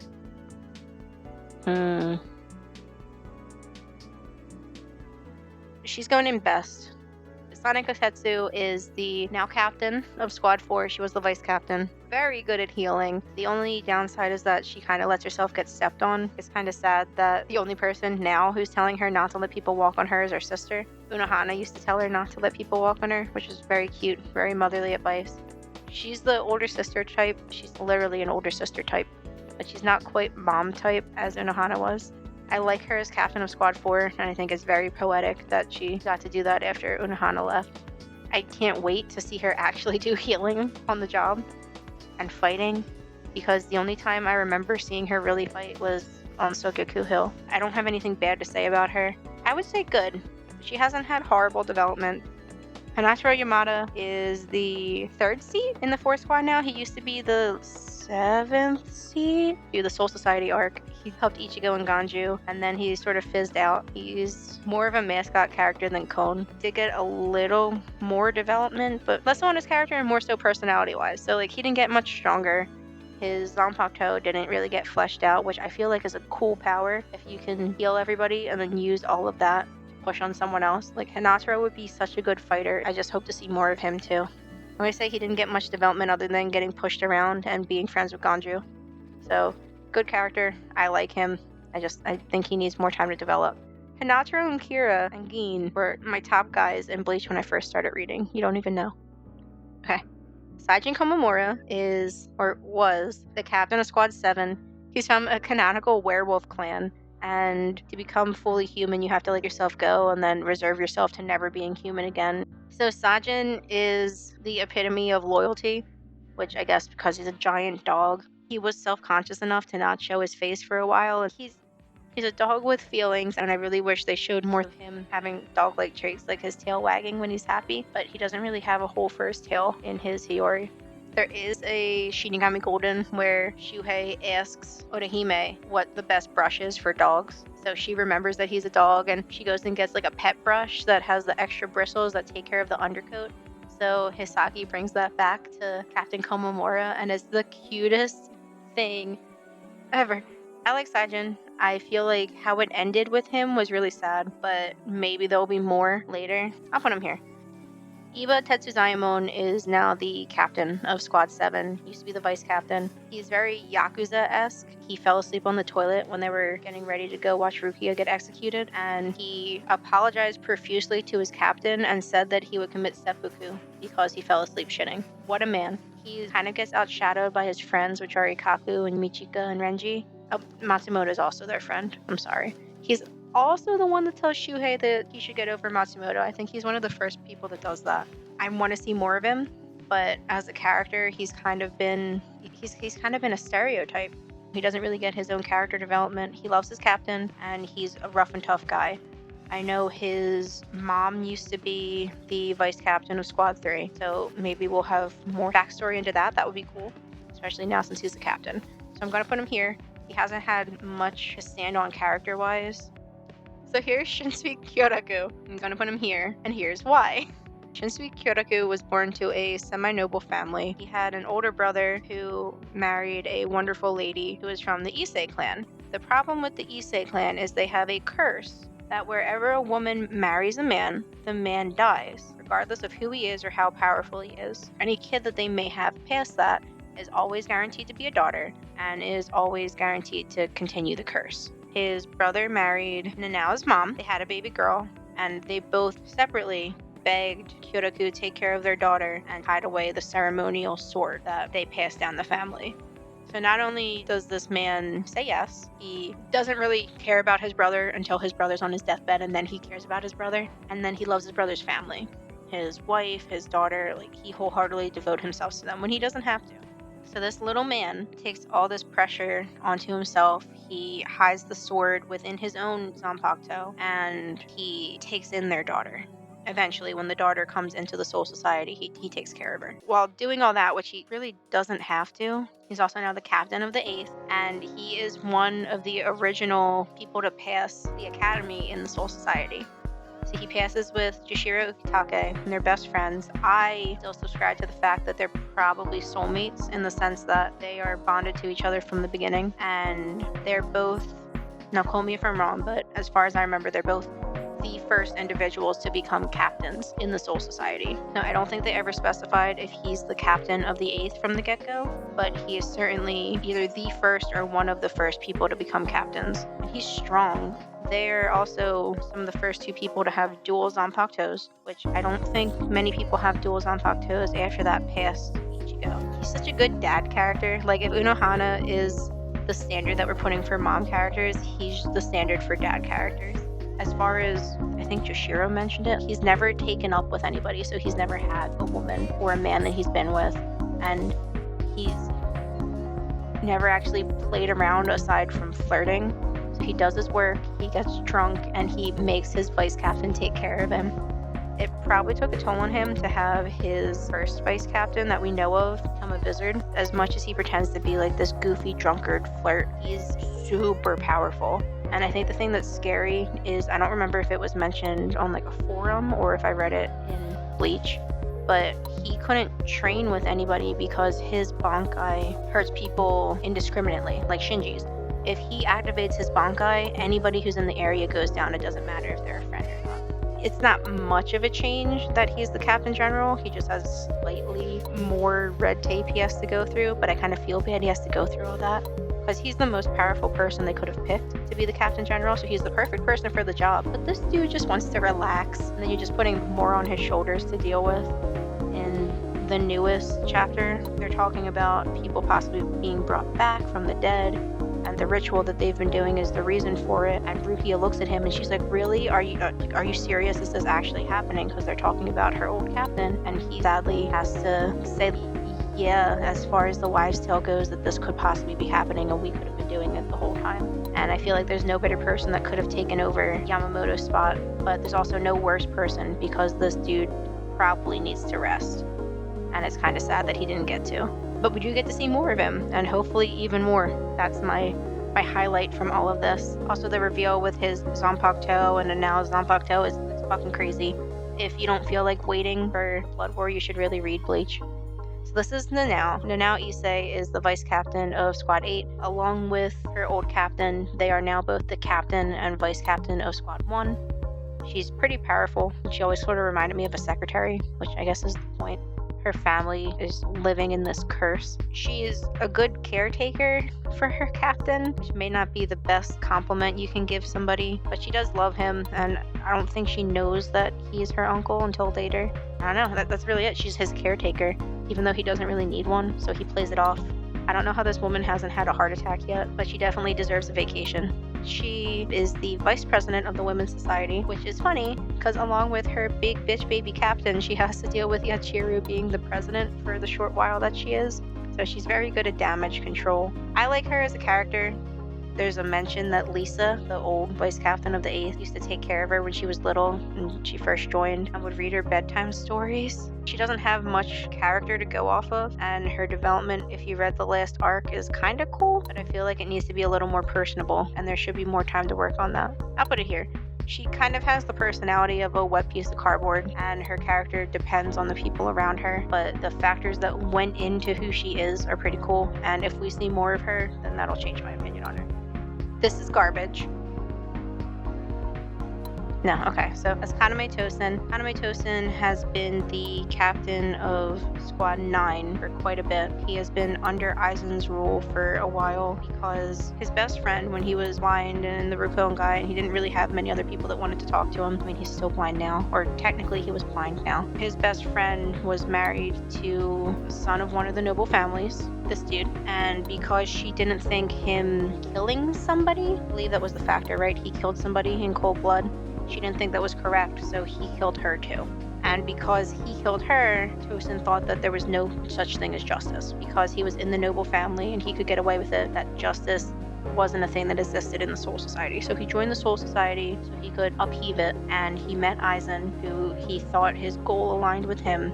I believe that he was, pardon me for the joke, but he was kind of blind to what was going on. He didn't have much of a leg to stand on for justice when half the things that he went through to do in the name of justice fell flat, which I guess was the point of his character, that like he was guided astray, but he knew better and he followed a false prophet. I have nothing else to say about him because any other character development that I haven't gotten from him would have happened in Can't Fear Your Own World, and the last book is not under my belt yet. So for right now, with everything I know, I'm still putting him in garbage.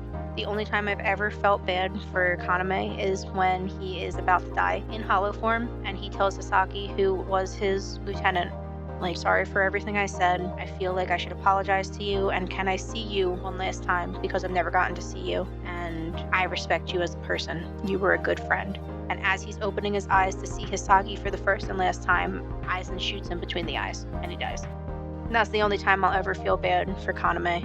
I mean, his friend died and that was horrible, but everything he did after that kind of negates the fact that I should feel horrible for him. Shuhei Hisagi is the current vice captain of the 9th Division, and he's very down bad. He is very, I don't know if cringy is the word that I want to use. He definitely has his strong points. You get to grow with him in Can't Fear Your Own World, and I feel like every time I try to take him seriously, my mind keeps getting brought back to this Shinigami Golden that they had, where Ichigo goes into an abandoned hospital because he hears whining. He's like, oh, there's a ghost that I have to send to the other side. And he goes into this abandoned hospital building, and it's Hisagi with a guitar crying and singing. And they both kind of look at each other and agree to never mention it again. And that's how I'll forever see Hisagi. He doesn't start as the best fighter. Actually, the first time that we see him chronologically is, other than him being attacked and Kensei saving him, is when he's leading this scout group for a bunch of trainees in the Soul Society. And that's the scout group that Renji and Kira and Momo are a part of. And they get attacked, and all of the other trainers in that group, like the chaperones, they all get killed except for Hisagi, because he was saved by those three before Aizen and Gin and Tosen came. He gets a lot more character development than I think any other character other than Ichigo. I'm gonna put him in generally good, or should I put him in great? He's like a himbo without the strength of a himbo. For right now, I'm gonna put him in good. I don't have any complaints, and his character development has been spot on. What I read in the last book of Can't Fear Your Own World may change that. If I read it and I have to change it, I'll come back. This is Toshiro Hitsugaya, captain of Squad 10. He is a child prodigy that almost killed his grandma because of how strong he was when he was little and didn't understand the powers that he had. He was friends with Momo. They're essentially brother and sister. When he was younger, there was a strange blip on the radar of Lieutenant Matsumoto and Captain Shiba, which was Ishin. And they went to find him where he was in the Rakongai. They were like, dude, your spiritual pressure's through the roof. I know you're a little kid, but you really need to get your shit together because you could kill everybody in this village, including your grandma and your friends, and you don't want to do that. So he gets his shit together and he joins the academy, and he does great in the academy, like passing with flying colors, great. So everybody sees him as this prodigy, and then he, with the help of Matsumoto and Captain Shiba, is brought into Squad 10, and I believe the last time we see him with Ishin, he is the 3rd seat of Squad 10. Toshiro spends the rest of his time getting stronger and trying to protect others, but trying not to be too personally in their lives, because he doesn't want to get too close and be the reason someone's hurt again. However, he is so enamored with Momo that this is exactly what happens when he gets close to Momo, not once, but twice within the Bleach canon. He is the reason that Momo starts her freak out in the first place. I won't say he's the reason she gets hurt by Aizen, but he definitely didn't help, and then wound up getting to her too late the first time that she was skewered through. So Toshiro tries to keep everyone at arm's length because he doesn't want his power to get in the way, and he doesn't want to hurt them, except for Momo, who gets hurt because he doesn't keep her away. The reason that she thinks that Gin is the reason Aizen was dead, so then Momo gets hyped. He made her go berserk, and then she wasn't thinking straight, and she got lured right into that trap. Toshiro tries again to protect her, and he's the one that's literally hurting her at that point. He thinks he knows what's best, and he just needs to relax sometimes, and that's my problem with Toshiro. He's not a bad character. In fact, he's a great character. Just be like this man. Just be like him. It's fine. You can let your hair down a little bit and relax. I'm gonna put him here. He has some of the most development out of all of the captains in the Soul Society. No one tells him it's okay, and it gets through to him. He needs to chill. Magiku Matsumoto. I love her. She's the vice captain of Squad 10. She has been the vice captain of Squad 10 for a long time. We don't know if that's where she started, but it definitely seems like it. Hands down my favorite lieutenant. The drinking thing's a problem. She was put in such a situation as a kid that that's what she does to make herself feel better, and that's sad. She needed someone to talk to her too, and there was probably no one there. I don't think she ever disclosed to anybody what happened. Either if she didn't remember that it happened, or if she's just trying to drown it away. I feel like talking about stuff would be better. She missed Gin, and she wanted him to be by her side, and she was distraught when he died. That would have helped her. I don't know if anybody actually sat down and talked to her like that, because we see when Kira tries to sit down and talk to her, she tells him to drink. and then they drink their sorrows away, which is not a good way to continue through your life of trauma. She's a great fighter. It's kind of disappointing that she hasn't gotten to use Hanako in more ways than one. She could have reached Bankai at this point, but she doesn't have somebody like Kensei that could help her through it like he did with Hisagi. I don't know. At the point where she doesn't continue to get any better as a fighter and she lets her third seat surpass her, which I mean she has to. He's so much stronger than her anyway, so it was inevitable. But she's just living in this revolving door of people going around her and getting stronger than her, and she's just there. Like, she's fantastic. I love Rangiku, but Ikaku gets stronger than her at some point. Hisagi surpasses her, Kira looks like he surpassed her, and then she's just there.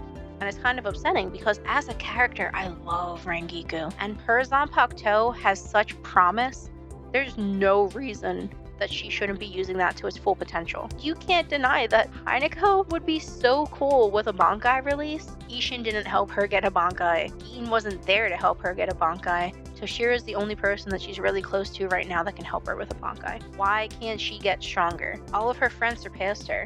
Even Iba is a captain now, and she's still a lieutenant. There's no reason she shouldn't be stronger. Unless what was taken from her is stunting her from being stronger. And I may have to take that into account. The amount of people that have just left Rangiku in the dust, they're the reason she drinks. With my biases, I'm going to put her in great.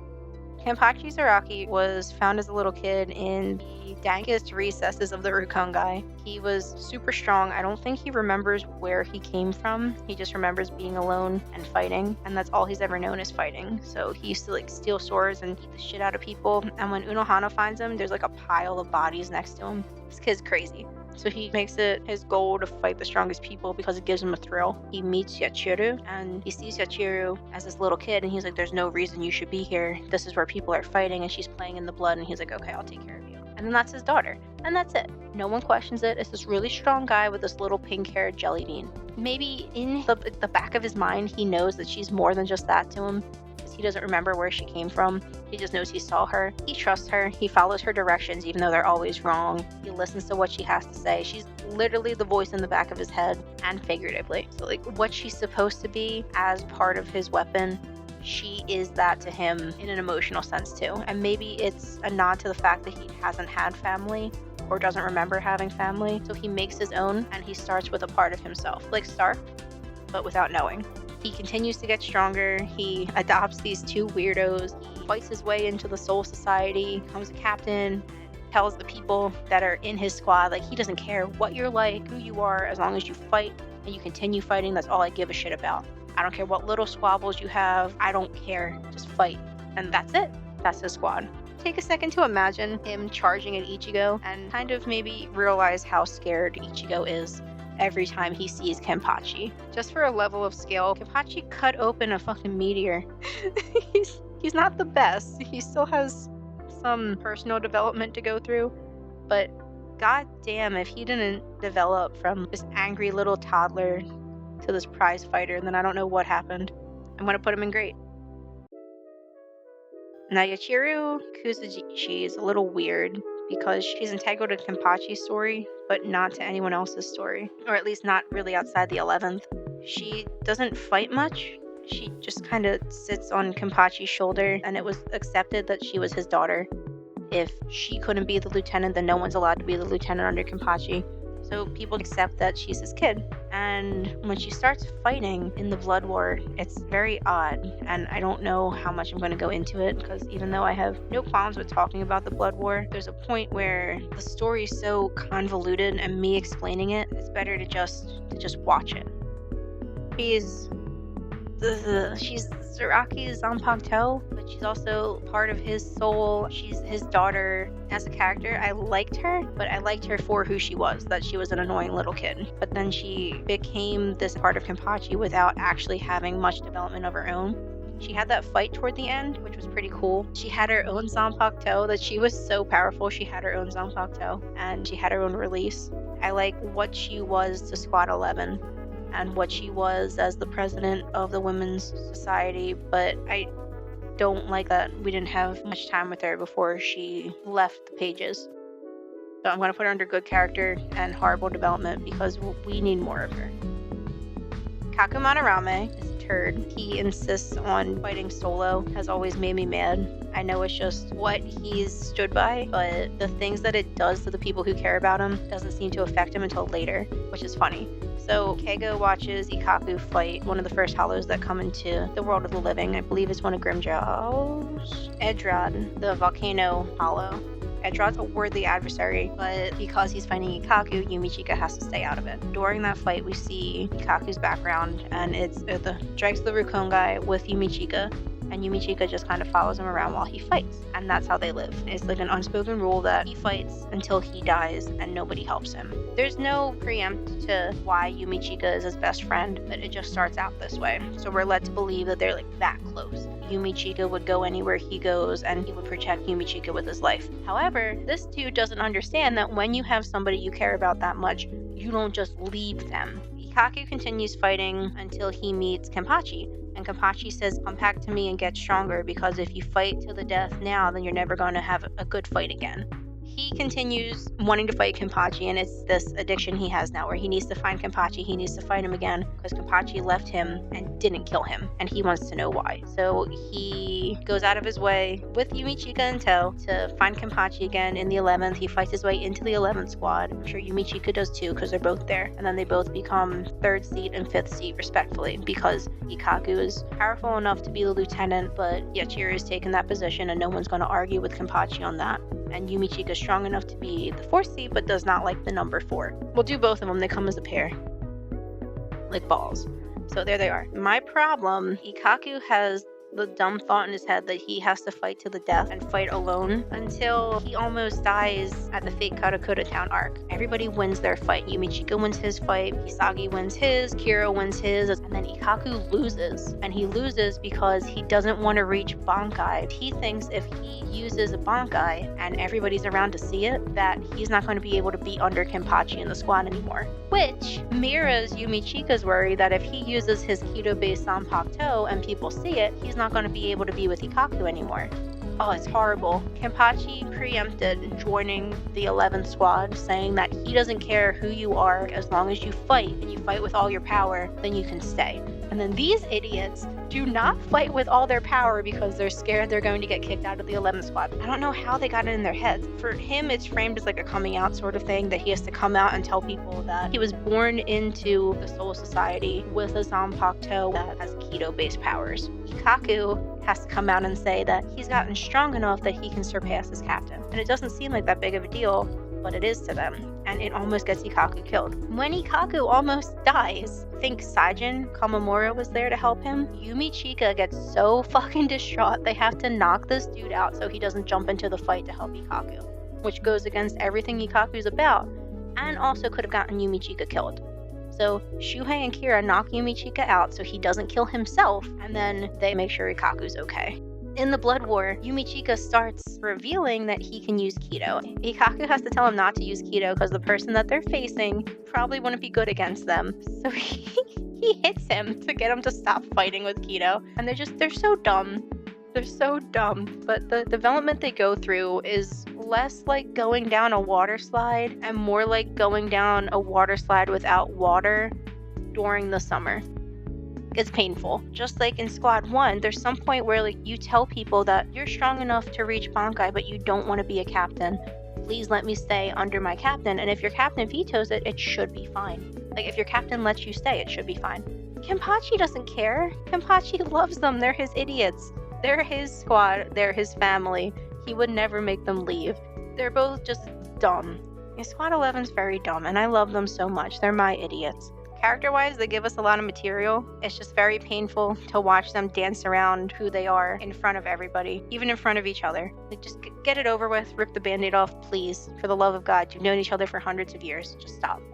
Mayuri Kodastuchi is the captain of Squad 12 and the leader of research and development. The first time we see Mayuri, chronologically, he's in the Maggot's Nest for, I'm guessing, acts of terrorism against the Soul Society. He's a very weird dude. Kisuke takes him under his wing and helps get him integrated into research and development, and that's kind of it. That's where the story starts, and he just continues growing as a character from there. Mayuri, he starts off experimenting on Quincy's, experimenting on his own squad, exploding his own squad. he doesn't care about human life. But there's this weird point where you see that he isn't always like that. He's mainly there for the progress of science and until he has a heart. And I think that's really cute of him to be not a horrible person all the time. You know, my standards are pretty low. He fights Uryu and we see all his little gadgets that he has. He can regenerate limbs. We find out later that he saves all the DNA components of the people in the Soul Society so he can clone them if need be or develop something in regard to them if need be, which is why I'm really angry that Kira didn't just get remade, but whatever. Kisuke can still make him angry because he knows Kisuke's smarter than him. I love his outfits. They're really weird. The few times we've seen him without makeup, it's humanizing, and I feel like that's what he doesn't like. But it's nice to see that he's an actual person. And I think I hated him when I first started watching Bleach, but the more I see him, the more I like him. His fight with Sapporo was really awesome, and I think that's the point where I started liking him as a character a lot more, and the flashback helped. His mind is beautiful, but the way he goes about it is just crazy, and after a while you have to stop seeing it as a horrible thing, have to kind of laugh at him, because in the end that's what Kisuke does. He was the GOAT in the Blood War arc, not as a fighter, but as the person who helped make sure everybody got back to snuff. Except Kira, but Kira was before the actual second fight, so I guess I can't hold that against him. Mayuri's Bankai scared me as a kid. His Bankai, I love Jizo so much. Just the giant weird caterpillar baby that's full of poison. It's so cool. What scares me about Mayuri is he is expanding on his Bankai and his powers so much that you never know what's next. Before, when I was talking about how I would like to see other characters interact with their Bankai's, like their Zanpakuto's soul, I would like to see him interacting with his Zanpakuto. The same way I have the morbid curiosity of wanting to see Aizen interact with his Zanpakuto. It's like you want to see what they think of each other. And Jizo's so quiet when he's out and everything, and he's just this little baby. You want to know if he knows better, or if he's like a blank slate for Mayuri to work with. I think the epitome of character development for Mayuri wasn't even from Mayuri, it was from Akon. They have a flashback when Nemu's dying and he tells Nemu, he loves you, you're his greatest creation. And like it goes back to all the times where he wants to make sure that Nemu gets the best of certain things because he wants her to be strong and he wants her to be the perfect soul reaper even though she's not an actual soul. And he spent his entire life's work making her. It's this part of parenting that you don't see with Ishin, partially because he doesn't really parent and he yells at her all the time. It's like having a neglectful parent and then flashing back to showing them staying up late and taking care of their kid. Like he loves her and he's shit at showing it because he's a horrible person, but he devoted his life's work to Nemu because Nemu is his life's work. His character is insane and I really don't want to do this. But I think he's better than best, even above Retsu. I think what he has done for the Soul Society balances out what he has done against the Soul Society, and as a character, he has some of the greatest development we've seen. Nemu Kodastuchi is his daughter who he created artificially. It's a testament to the amount of no shits that she gives, that she can handle everything that he throws at her and continue on functioning. That's just what she's made for. I'm going to say she's good. So, I mean, she got development. She got more development than half of these characters down here. Her development came full circle. All of her life that was artificially made came together and ended with the person that made her. And it's sad, but she came back. Like, she gets a whole new chance at being a character again.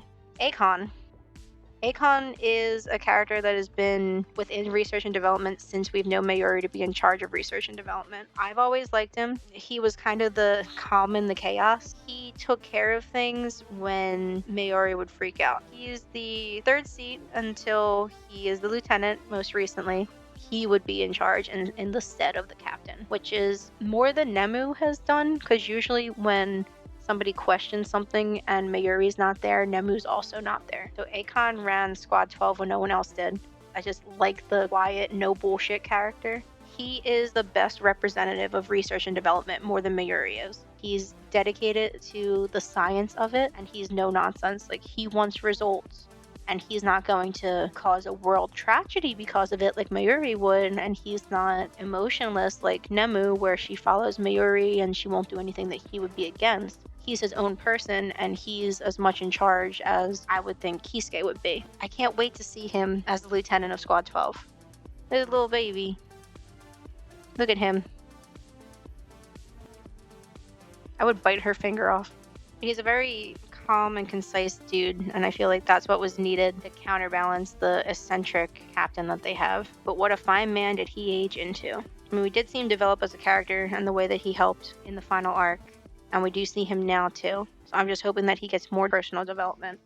Shiro Ukitake was the captain of Squad 13. It was really jarring that we wouldn't see him half the time, even though he was such a powerful dude. He's calm and happy, even though all this shit's happening around him, and he's constantly sick. And this dude's just the best dude that you could probably be friends with in the Soul Society. It's a shame that his development came at such a weird time, and I still don't think it explains half the stuff that went on. I don't know. I feel like he was done dirty, like Gin, where he spent all of his time not being on screen just to be on screen just so he could not be there anymore. How is that fair to anybody? The way that he treats his squad members is really cute. Like, you are family, which is I think how it should be. And it's a little jarring how like, Mayuri treats his squad and Soifon treats her squad, where it's not personal, where you're working with these people day to day. So you really should be just connected to them. I don't know, all I keep thinking of is that it's a shame that he's always sick. Whenever he's actually strong enough to do something, it's usually him fighting against something Yamamoto's doing that he thinks is dumb. In honesty, it usually is.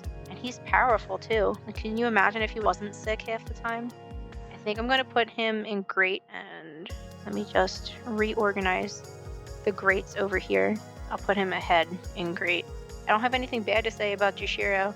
I do like him and Kyoraku together as a power team. I'm really looking forward to seeing him in the new arc. Him taking time out of his day just to tell Yozaporo to shut up was great. He gives candy to people to make them feel better, and he gave candy to Toshiro because their birthdays are around the same time. He's just a good person, and maybe he shouldn't be in the line of work that he's in for being a good person, but he is. Hyune's getting a little more development, which I'm kind of glad for, but she got her world rocked in the last chapter. I don't know, she was always kind of annoying. Her and Sentaro argue all the time instead of actually doing things. I'm sure she tries harder now, but I've never really liked her as a character, and maybe she'll prove me wrong. I hope she does, but I don't think there was much development to be had. I'm going to say the same to Sentaro too. I think his dad was a lieutenant in Squad 7. Loves Old Squad. Sentaro also doesn't do much, and I would argue that he does less than Kyone. They kind of just play off of each other, and until I see more from either of them, I'm going to say that they're kind of garbage characters. Put her in the bottom tier. That's true. They didn't get much screen time. Put her in the bottom tier. I don't think it'd be fair to not put Sentaro in the bottom tier also. Alright. Kaya and Shiba, there's also not much that I can say other than we don't have enough on him. We know that he had a wife and he could have had a kid. He has a family now, not in the Soul Society, in the form of the Shiba clan with Kakaku and Ganju, but we don't really know about him much other than that. We know Araneo played him as a role for a little bit to get Rukia to come in and get her guard down, but that's not him. I would like to see more about him. I love his Zanpakuto. They need like a little Shiba side arc. That would be cool. Ichigo's uncle. Well, isn't Ishin is his uncle, so he would be Ichigo's cousin? Kukaku Shiba, I like her as a character, but we haven't really gotten much development for her. She is currently the head of the Shiba clan, which is the disgraced 5th clan of the 4 noble clans. She's a fireworks expert, and I love her, but her house is gaudy as shit. Also, the way that she parents or big sisters or whatever she calls it, I'm not a fan of, but I guess it works on Ganju because he's hard-headed enough to take her hitting him. See, after we get through the Soul Society, it gets a little easier. So, Ganju Shiba is the younger brother of Kukaku Shiba and the youngest brother of Kaien Shiba. He is I don't know how else to word that, a sand expert, a sand jutsu expert. He uses sand powers, which is weird, but go off, I guess. He has a gang of thugs in the Soul Society in the Rukongai, and he kind of runs the gang, and I guess they respect him enough to listen to him, but he's such a goober. My favorite thing about Ganju is probably that he'll continue to go head-on into battle with Ichigo even though he has no reason to. At this point, I don't know if it's because he likes the fight or if because he just wants to be a good friend, but he's a big dumb boy. I like his relationship with Hinataro, and I know they tried to add more shit of their relationship in the fillers. Like, they're best friends. That's it. That's about all I have on Ganju. I like Bonnie. His boar. Ganju versus Quincy's confirmed. Yeah, him going into the war that he didn't need to go into was great. Him going into the Soul Society when he didn't need to in the first place, he's a good dude. He's a little dumb, but he's got the spirit. I'm gonna put him as good. So this is Shinji Harako. He was the previous and is the current captain of Squad 5.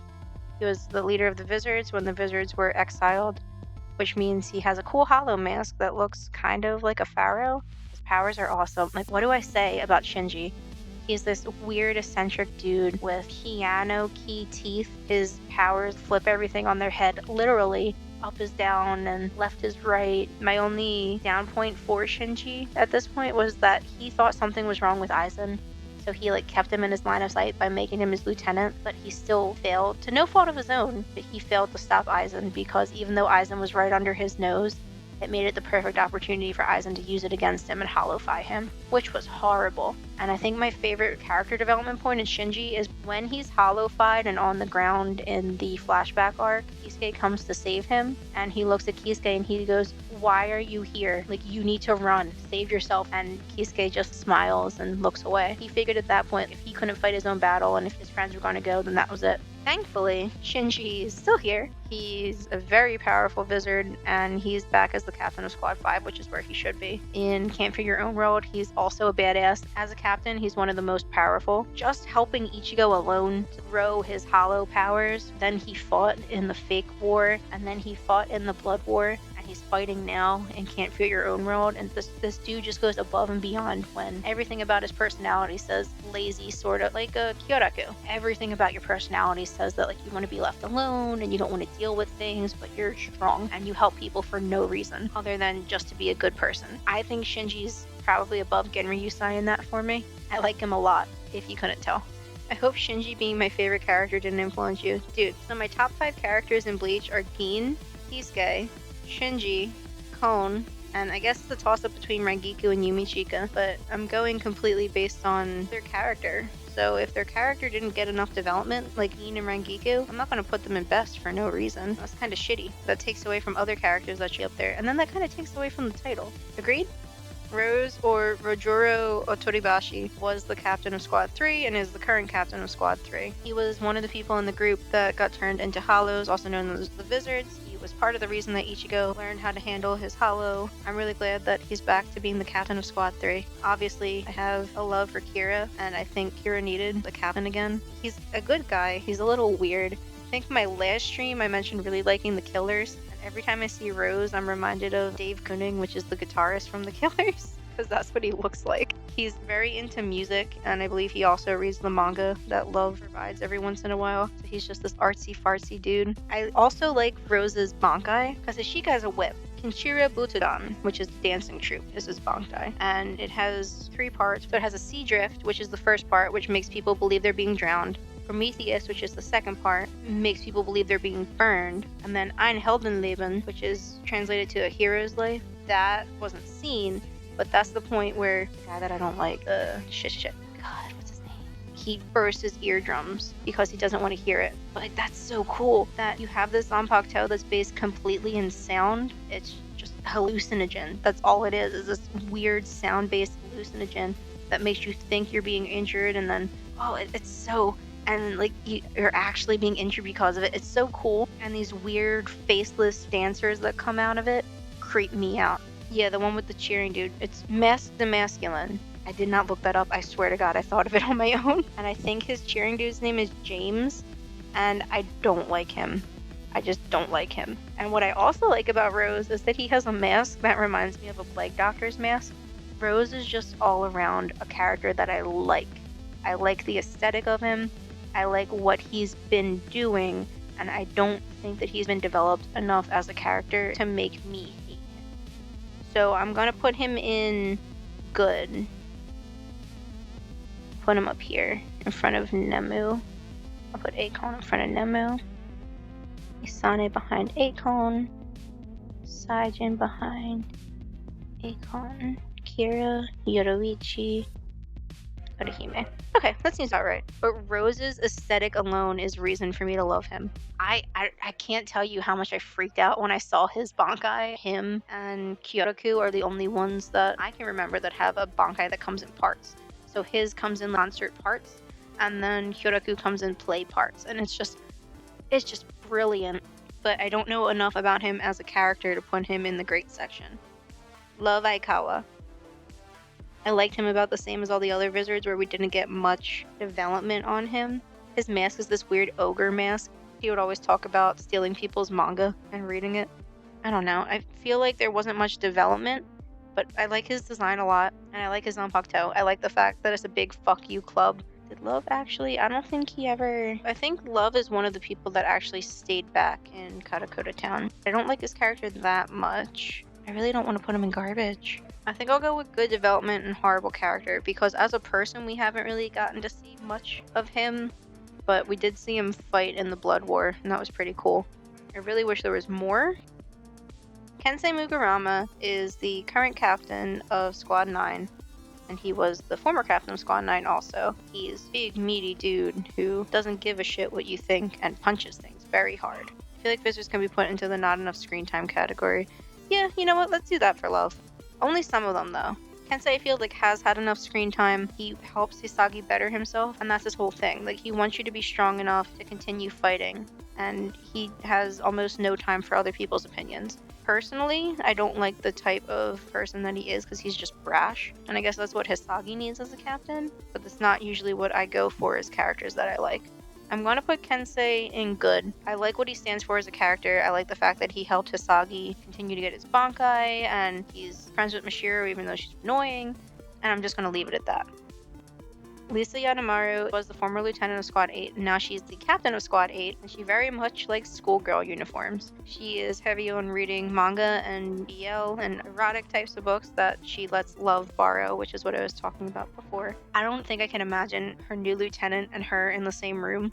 An unstoppable force versus an immovable object, and are both just different stereotypes of weeb. She's strong and abrasive, and as much as I didn't like those parts of Kensei, I think I like them in her. Lisa, I feel like we haven't had enough screen time also, at least as a captain, but I like her for the little that we have seen of her. So Hiyori Sakigaki is the most annoying thorn in both Shinji and Kisuke's sides. She's very bratty, and I think that it shows just from the way she looks alone. And you know, it's funny for a little bit, but then when your entire character is making fun of, it's like exactly what you don't want to see in a kid character. If Toshiro is the absence of childhood, and Hiyori is the abundance of childhood. What I mean by good development and horrible character is that strength-wise, they developed perfectly. But as a character, emotionally, there hasn't been as much development as there should be. So like Toshiro, he's still keeping people away. Whereas Hiyori she needs to buck up a little bit. She got cut in half by Gin, and she's still this weird little monkey of a woman. Calm down. Somebody come get your child. Shinji, come get your child, or whatever she is to you. So I'm going to put that here. It looks like she developed a little bit after her first captain left in the 12th, and she got over that, but then she got hollow-fied, and then she needs some time. She's not horrible, but I really wish she would stop screeching.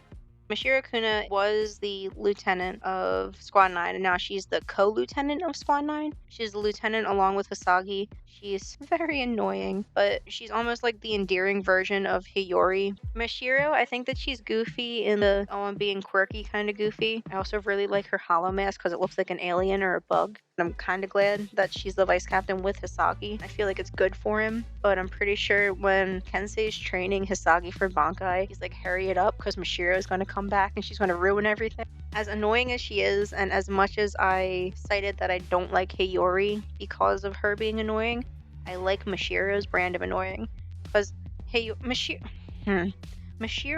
is annoying in that she tries to be like in your business and poke fun. Hiyori will wreck your day. And I think that's the difference between them. Hiyori needs a little more development, even though I know she's in the books. She is helping the current Soul Reapers that are supposed to protect Katakota Town. And I think she works for Ichigo's old boss, which is cute. She needed a mother figure. That was the whole point with Hikifune, where Hiyori didn't like Kisuke because Hikifune was her old captain and she loved her. Hiyori needs that woman figure in her life. That's such a weird thing to say. And having this dude that she's never seen just step in, I'm sure she wouldn't have been happy whether he was a dude or a chick, but she made it very clear that she was not happy with him. And then she is the same way with Shinji when he's in charge of the Wizards, even though she said she's in charge. So her getting somebody that she can follow that's a girl was probably the best thing that could have happened to her. So I'm going to put Mashiro in good. She's not as violent as some other Wizards. Alright, last Wizard. Hachi, or Hachigen Ushoda, he's this big lug. He used to be the lieutenant or vice captain under Tessai in the Keto Corps. So this man is learned. He's super strong and he's huge. Orihime describes him as a giant teddy bear. Like, she's intimidated by him at first, but then he winds up being the person she talks to the most. It's like adding Jinbei to the Straw Hats, where it's this big, lovable uncle that's really powerful, and he's like, what royal palace are we going to destroy to take down the corrupt king today, children? And like, that's it. That's his entire character. And watching him fight Farragon was amazing. I didn't expect that much out of him because, you know, he's relatively new compared to the other characters once they get into the Fake Town arc. Him working with Soifon and him fighting through having an arm ripped off and being able to stop it from devolving is just, it's so cool. And if he can do that, then I can't even imagine what Tessai can do. His hollow mask kind of scares me. It's like this tribal mask with elephant or walrus tusks and these crazy eyes. It's awesome. And I think he has the only hollow mask that's not completely white. This dude's just boss. And like I said, I don't think I've ever seen him fight with a sword. Just like Tessai, where they're kind of so strong in their own right that they're just working with their powers on their own. They don't need a tool. And that's scary. I want to see more of him. If they brought the Keto Corps back, did they do that? Do we know much about the Keto Corps now? Is he back in the Keto Corps? Like, I need to know these things. For now, I think I'm going to stop there. I do have one more person to categorize, though. Alright, so I don't think Aizen deserves to be in garbage. So Sosuke Aizen is this little child of a man who thought he deserved to become powerful because nobody else should have that kind of power, and spent his life destroying everybody else's because he wasn't happy and thought nobody was as smart or as strong as him, which is eventually why he liked Ichigo, right? Because there's this kid that was the amalgamation of all the most powerful types of people, and Soul Reapers and Quincy's and Hollows, and he could be the chosen one, and he could match Aizen's prowess and his smarts, something that Kisuke would never do for him. Oh, nobody loves me. I'm too smart and strong and pretty for everybody else. So I think that's the tier that Aizen should go to. In fact, what's this? Oh my goodness, multiple Aizens from multiple points in Bleach history. And since nobody matches Aizen's prowess except for himself, why don't all of the Aizens go into the trash tier? Every one of them. Aizen from the flashback arc, Aizen from the Soul Society arc, the Hogyoku bonding, the first step of the Hogyoku, the second step, the third step, and the last step. And you know what? Why doesn't the Blood War Aizen join him too? In fact, even the special one from BBS can go. Look at that. And now they're all friends together in this absolute shit tier for a shit man.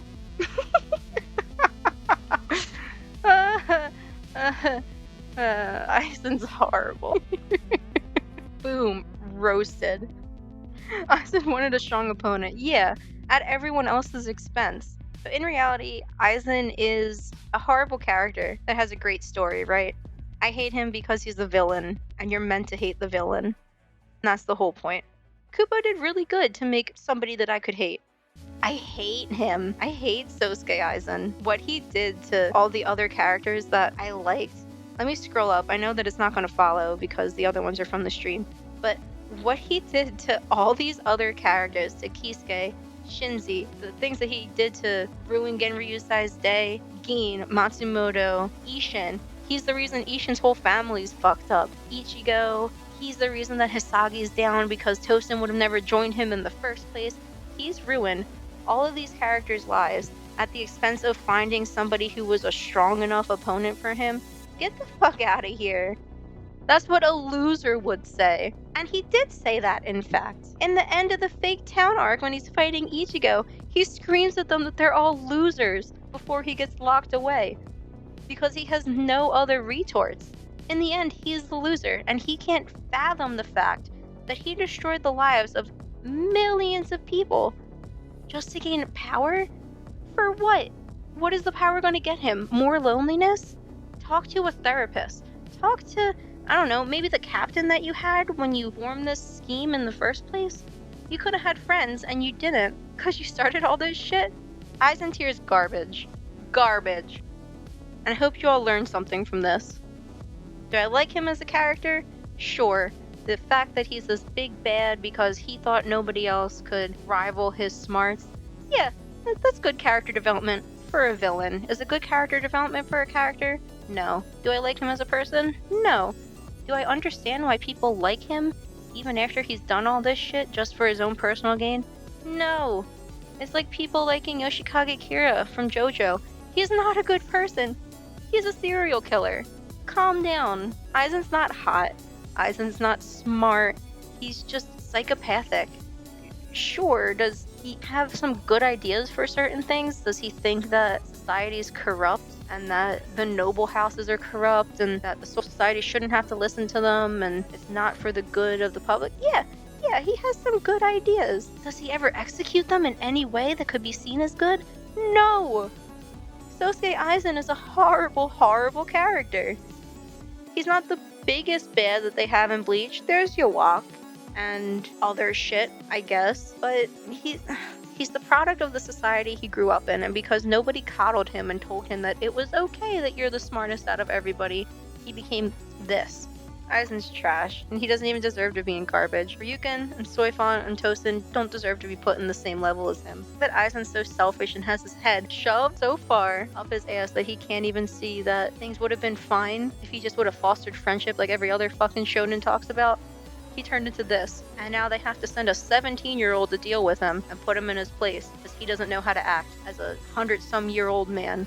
Get over yourself. You're a grown-ass man. Get over yourself. You ruined the lives of not only all these people up here, but you ruined the lives of most of these people down here too. The only time I like Aizen is when he's fighting against these people. This person. And that's because he's arrogant enough to think that he could win against those people, and maybe some of them he could.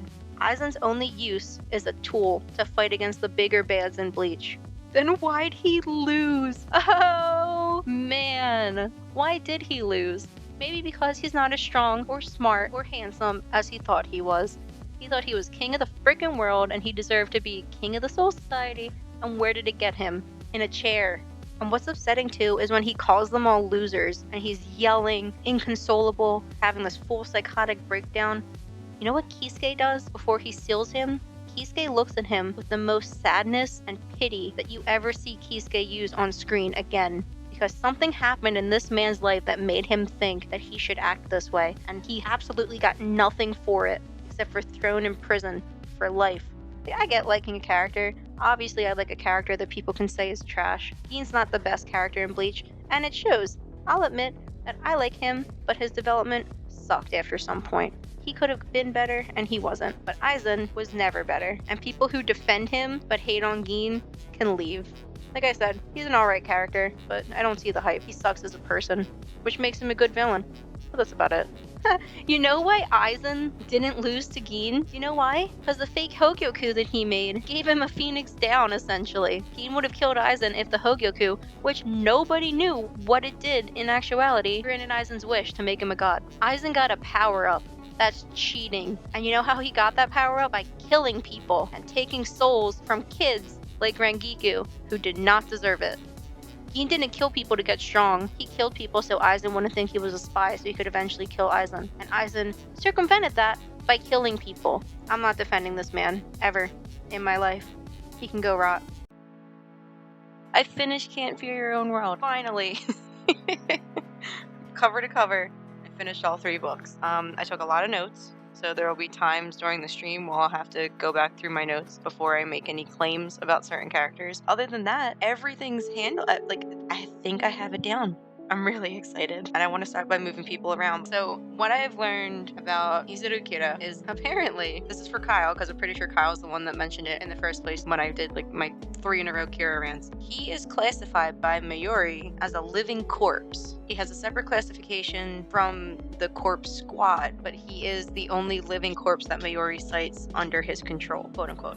So this man can't die, where everybody else kind of got revived by their own means.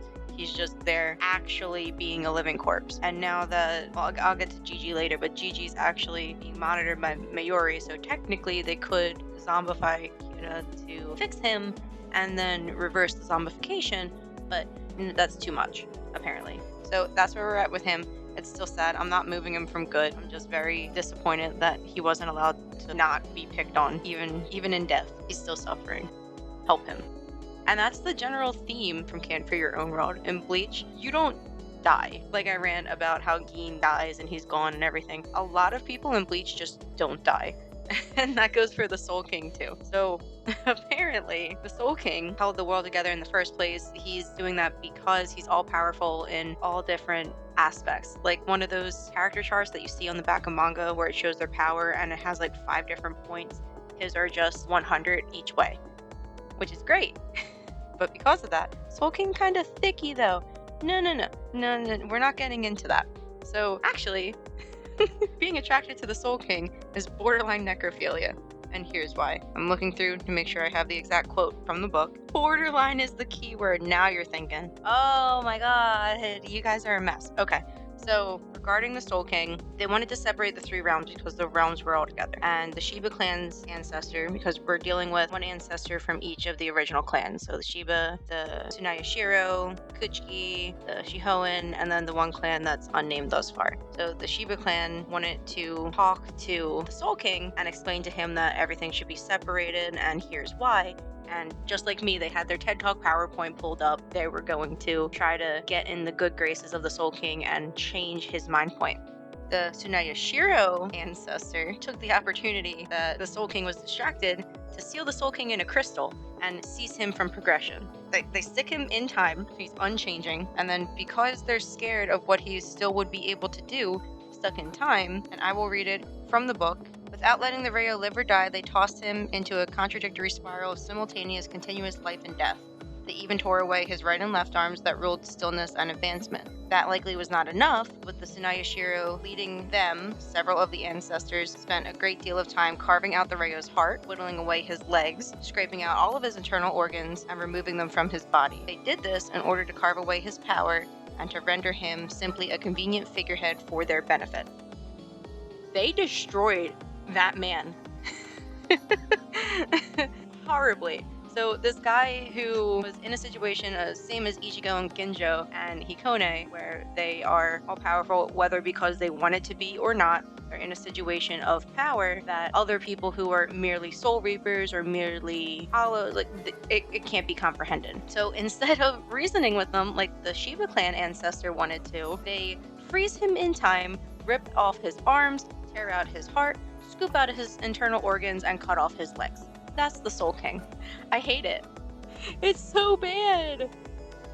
Mind you, the quotes that I'm reading from the book is a quote from the leader of Squad Zero explaining to the new people who are inducted in protecting the Soul King as to what the Soul King actually is. So on orientation day, you get this thrown at you.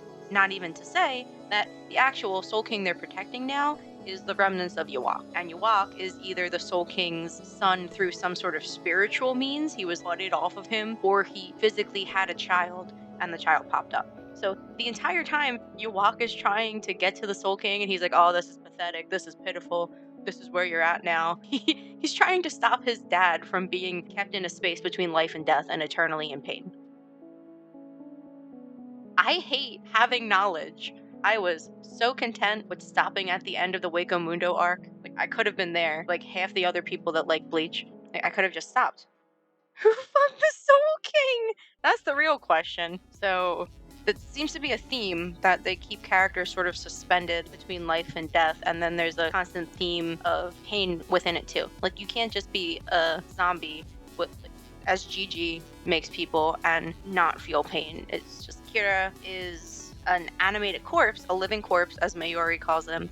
And the last time we see him in the manga predating the one-shot, when he has the bars in his chest and he goes, "Oh, my bars ache," or whatever he says, implying that he's aching where the original site of the wound was. Shuhei. So I'm bumping Shuhei up. Hisagi releases Bankai. His Bankai is Kazashuni Kojo. And unlike his original Shikai release, which is the scythe-like pinwheels attached to chains, it's not a dual-bladed Bankai, and that's explained by Kyoraku, whereas his is dual-bladed because it needed to be to hide something, so his soul created the two blades, and Ukitake's was dual-bladed because him having the Mimihagi inside him is what they theorized created the two blades. Hisagi's is connected because it's a pinwheel, and the two sides are connected by a chain, so it's all one weapon. This single weapon, Zanpakuto, it's not super special like Ichigo's or the two dads. When he releases his Bankai, it turns into chains that surround him and attach to anybody that he's fighting, and the chains also form into a giant black sun above him, like a giant black ball made of chains. Chains that are coming down from the ball are intertwining into this thick noose-like rope that then affixes itself to Hisagi. This new hole aches. There you go. Thank you. Thank you so much, Kyle. That's what Kira says. So Hisagi and his Bankai the entire time, it's a form of stasis where you neither live nor die. So no matter what sort of form of injury that you sustain, which Hisagi sustains a lot of injuries. Hikone, when he's facing them, kills him over 100 times, they say, at a certain point in the book, but that's after he's killed a significant amount of times. So somewhere in the ballpark of 150 to 200 times this man is sliced down. And what it does is it reverts you back to your original form. Not in the same vein that Orihime is rewinding time and replacing your body at the point you are now with the point before you were injured, but his is rejecting change, and the chains sort of bring any body parts or bring any wounds back together and sucks the spiritual pressure off of all the opponents equally. So until the spiritual pressure is depleted completely between everybody that's attached to this black sun, no one dies. And it's just this constant theme that's not only in the books, but as I look more in Bleach, everybody's sort of in this point of stasis where they're in pain, but they're not allowed to continue into death. And that's what the zombie, the corpse faction that Mayuri has too, where he's telling them to go do errands for him and collect data. And then if they don't do it correctly, he's constantly shocking them or doing things to torture them so that they listen to him. It's this overarching theme, and I don't like it. I mean, I love it, but it's pain. It's pain as somebody who likes these characters. So what I'm going to do for Hisagi, and I'll go more into what he is doing as a Soul Reaper later when we get to the Can't Fear Your Own World characters, but I am moving Hisagi up to best because his development in, I don't know, they said it was like 2,000 pages. The development in 2,000 pages of script changes his character completely. And I feel like you can't see him as the same character that you saw him when you shut off the TV after the last episode of Bleach, which is good. That was the whole point of, creating something else. If there wasn't progress, I'd be concerned. There's a point in the afterthoughts of the books where the author and Tite Kubo are talking, and then it was brought up to Kubo that Hisagi could be a main character in his own right, and all the steps are there for a good setup as a main character. He's just not one because we have Ichigo, who in no way should be replaced, but Hisagi sort of deserves that time to develop and shine the way a main character would. And he got it. He really got it. I don't know how much I want to move Tosin up, so he's not garbage. What I've learned about Tosin is that he saw a flaw in the way the Soul Society ran, not in the same way Aizen did, because Aizen was figuring all this out with the Soul King and the history that the Soul Society is trying to hamper down. But Tosin's seeing how if you're one of the descendants of these ancestors that did this horrible thing to the Soul King, you're exempt from being tried like a normal person. There's no actual justice for killing people, you just get away with it because you're sacred. I'm sure there's an equivalent in Naruto, but I was thinking of the celestial dragons from One Piece, whereas anything you do, no one can touch you.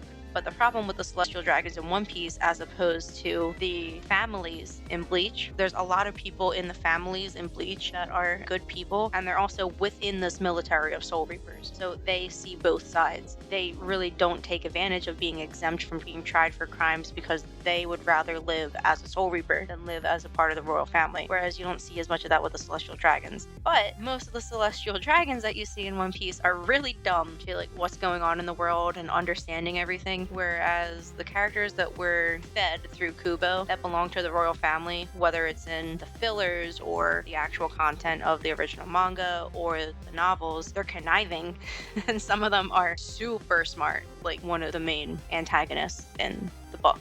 Tosin sees his friend who was taken advantage of from the beginning because she had a quirk that was in her soul. The Tsunayashiro family saw, so they scouted her from the beginning and made somebody marry her who happened to be the biggest douchebag in the Bleach universe. She continued trying to be a great person and wound up dying for it. And Tosin at that point said that because there was no actual justice in the Soul Society, he wanted to make sure that her memory would be carried on within his quest for justice. So there's a talk that he has with Hisagi when they're training. He is the first one to train Hisagi how to fight, not using his vision or his hearing. So he trains Hisagi in Suzumibashi and puts him in the enclosure of the Bankai so that he can try to fight without having to use all his senses.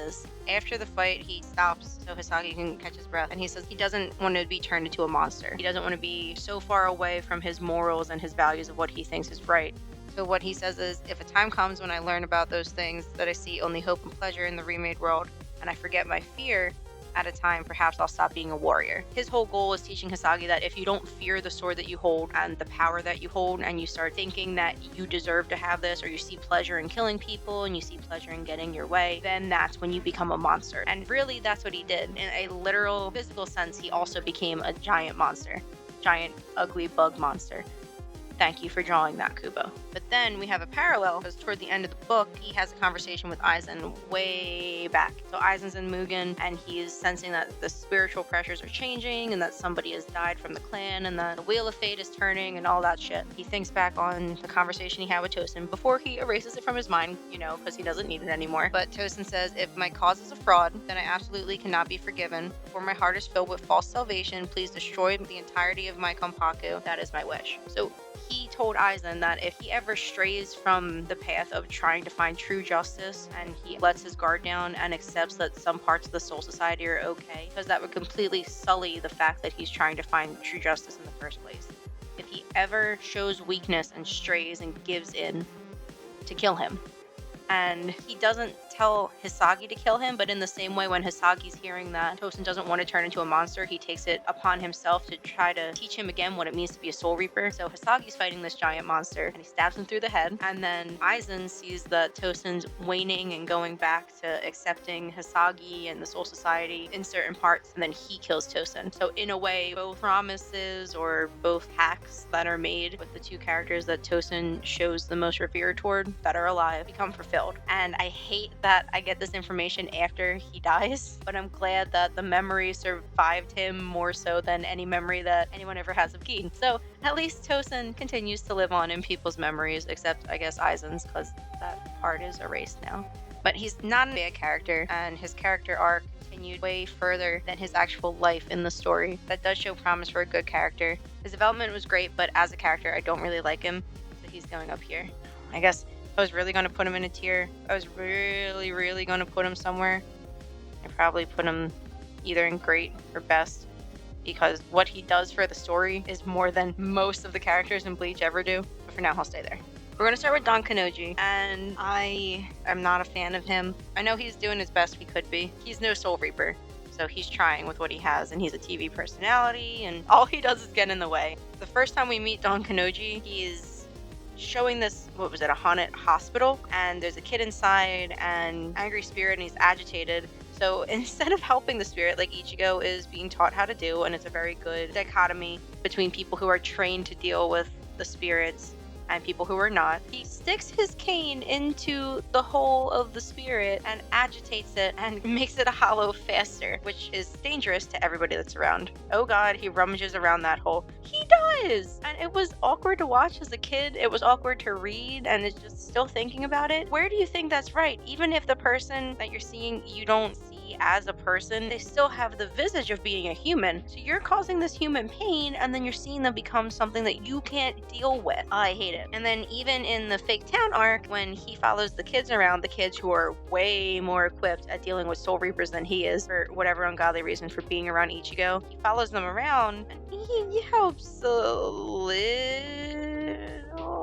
skirmish, he tries to attack Aizen, but all he is a hindrance. He's loud, he's obnoxious, and he has no idea what he's doing. I don't know. That's it. And maybe the Karakurizer team isn't that bad, but it's bad because he doesn't do anything. Actually, the only person who does anything in the Karakurizer team is Kon. Kon does the most of the work, him and Tatsuki. Garbage. Don Kanoji doesn't have like a Mizurio or an Ichigo or a Tatsuki to put him in place. He's just there as a full-grown ass adult doing things that are detrimental to the safety of people around him. My next character is Zenosuke Kurumadani, and that's sad because I had to look it up. I only know him as Afro-san. I wouldn't want there to be more development on him. He's uninteresting. I don't know. I want to put him in garbage again. These characters like Masaki, Tatsuki, Keigo, Mizurio, Jinta, Ururu, everybody is interesting and you want to learn more about them and they have something to lend to the story. Whereas Don Kanoji and Afro-san are going to be one-trick ponies the entire time. I'm calling Kangaroo Court. Come at me. Misguided individual. Who's a misguided individual? Afro-san? How is this list? Well, obviously, because I'm doing the list. But what else do you expect? And it's not even by characters that I like or don't like. They have nowhere to go as characters. What's Afro-san gonna do? Show us his Bankai and defeat Aizen? No. Is he a friend of any of the other characters where his development could piggyback off somebody else's? No. Actually, Rukia is his captain now. I don't even think she knows his name. That's how useless he is. So we're gonna do Stark and Lillianet together. This is Coyote Stark and Lillianet Gingerbuck. They are the Primera Espada, or well, Stark's the Primera Espada. Lillianet technically is Resurrection, except she winds up being part of him. Stark is the number one Espada. The key thing about Stark when you meet him is he's very lazy. Not that he doesn't like fighting, but he doesn't see a point in it. The reason he joined Aizen in the first place is because it was easier. He had nobody that he could be friends with, no one he could talk to. He was lonely. He was the epitome of the lone wolf trope, which is great because his final form is this gunslinging wolf dude, which I love. I really wish there was more of him, but he did face off against Kyoraku, which is probably the best fight we would have ever gotten. So the thing he did was very similar to Kenpachi's. He was lonely and so powerful that, like the Hogoku, his mind was like, oh, you desire a friend that can match you, and he butted off and created Lillianet. What I think's funny though is the fight with Stark and Kyoraku took significantly shorter, at least in my eyes, than the fight with Barragan and Soifon and Hachi, even though he's stronger than Barragan, which I think also lends to the point that he really didn't want to fight or have a need to, nor did he believe in what Aizen was saying as much. And if he was left alone to his own devices, probably would have been better off just living in the desert with his also him companion. The sad part about Stark is there was so little of him in the arc that he was actually featured in, and we didn't really get to see much. He's a good character, but there was so little of his fighting style and his viewpoints other than one or two flashback sequences within the fight that it sort of cheapened it.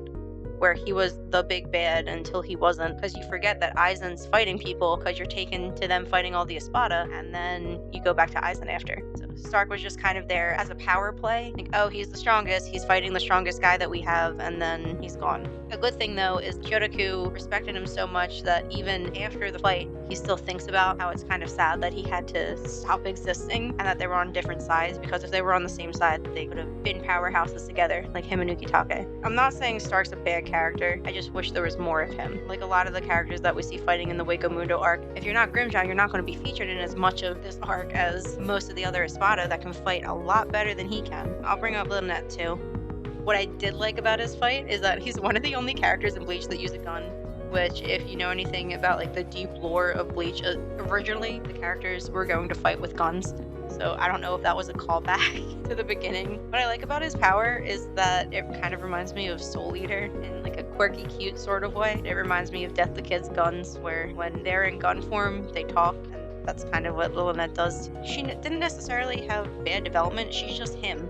So think of it less as me putting two characters in the good category and one character with both of his split off forms going in, which I guess technically I should do the same thing for Yachiru and Kenpachi, but she was so much more prevalent in Bleach that I don't think there's an excuse for her to not have even more development. The Sequenda Espada, which is Barragan Luisenbarn, he's actually pretty cool. Initially I hated him, and I guess I'll go back to Stark too. With the Espada, they all have aspects of death, and the first Espada's aspect is solitude, which makes sense with the lone wolf trope.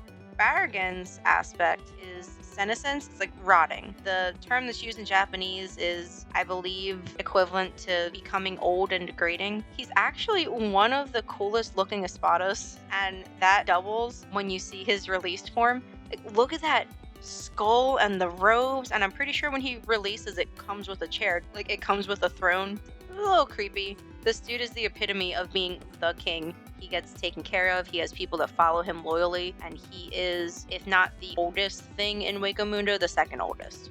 So I prepared for this too. These are his fractions. He has 6 of them. The first one on the top left is Whale Lord Shoneng Pao, and he has essentially a whale power. He fights off against Akaku, and Akaku doesn't defeat him, but Saijin Komamura does. And that is one of the most heartbreaking scenes in the Wako Mundo arc. The second most heartbreaking scene in the Wako Mundo arc, I think. And my first one would be Gin, and my third one would be when Aizen's yelling and Kisuke's looking at him like he doesn't know what to do. That's Pao. Charlotte Coolhorn is in the top middle. She's alright. She faces against Yumi Chika, and as much as I poke fun at her, she's actually really, really powerful. She thinks she's beautiful, and no one else has the same standard of beauty, and that's what keeps her going in the morning, which is great. You know, you be you. And if Yumi Chika didn't have the exact type of power that he had, and it wasn't the circumstance where he could not be seen to use that power, he would have lost. So good for Charlotte. Next to Charlotte is Amirama Redder. His fight with Kira was also amazing, and that's where you learn what Bisuke is actually used for. You're supposed to make somebody's head so heavy so they can't raise it, which is part of what is said when Wabisuke is released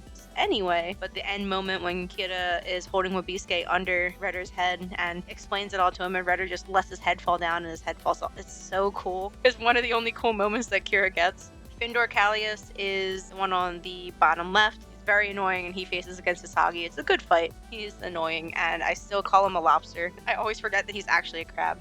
Gigio Vega is the saber tooth that's in the bottom middle. He faces against Soifon. That's actually a really cool fight, and the funny thing is that when Soifon throws him into fucking oblivion, he actually hits into the last fraction in the bottom right, which is Nerge Paradox, the elephant dude that faces against Omaida. So Omaida doesn't even get to kill the guy that he's facing against. He's killed by the force of Gigio being thrown into him.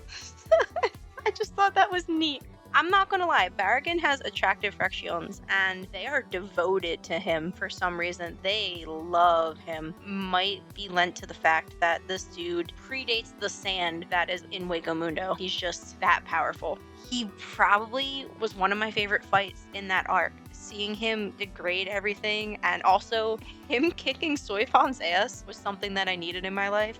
And it was one of the only moments where I actually liked Soifon when she reveals what her Bankai is, and her and Hashi tag teaming was amazing. Barragan probably shouldn't have been defeated that easily, but the fact that they could find that loophole to get him to die, and the constant continuation of the theme of poison being inside somebody and rotting them from the inside. I never really noticed until I started these tier lists of how the themes just continue going. Barragan's not a bad character, because he's like, oh, I'm the king of Wako Mundo, I'm so powerful, and you see the flashback, but it doesn't really hit you that he is this ancient god that Aizen got on his side because he was so bored of sitting in his throne room watching people kill themselves. Because that's all that they were doing before Aizen got there in Wako Mundo, is Barragan would get strong Arankars and they would fight to the death in front of him to amuse him. Like, if you can get your people to do that, that's crazy. I mean, I can't say he's a bad character. He's not. No, his fight was good too. I can't even say that he got bad development. I think I'm going to put him in good.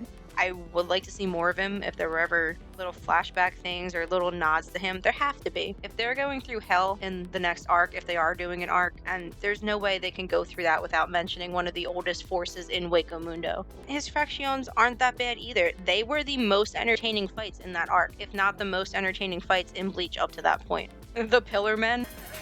She believes that she's the strongest out of all the fractions that Barragan has. She fights like a beast. Actually, most of the fight with her and Yumi Chika are just them going back and forth at each other about, oh, your hair is ugly, the way you dress is ugly, your personality is ugly. But when they get down to it, they're being good sportsmen. They fight well. And Charlotte being one of the only people in the corpse team that Mayuri has that takes it with a grain of salt and is happy to continue doing the bidding of Mayuri because she can take it and she can get the job done and she's strong.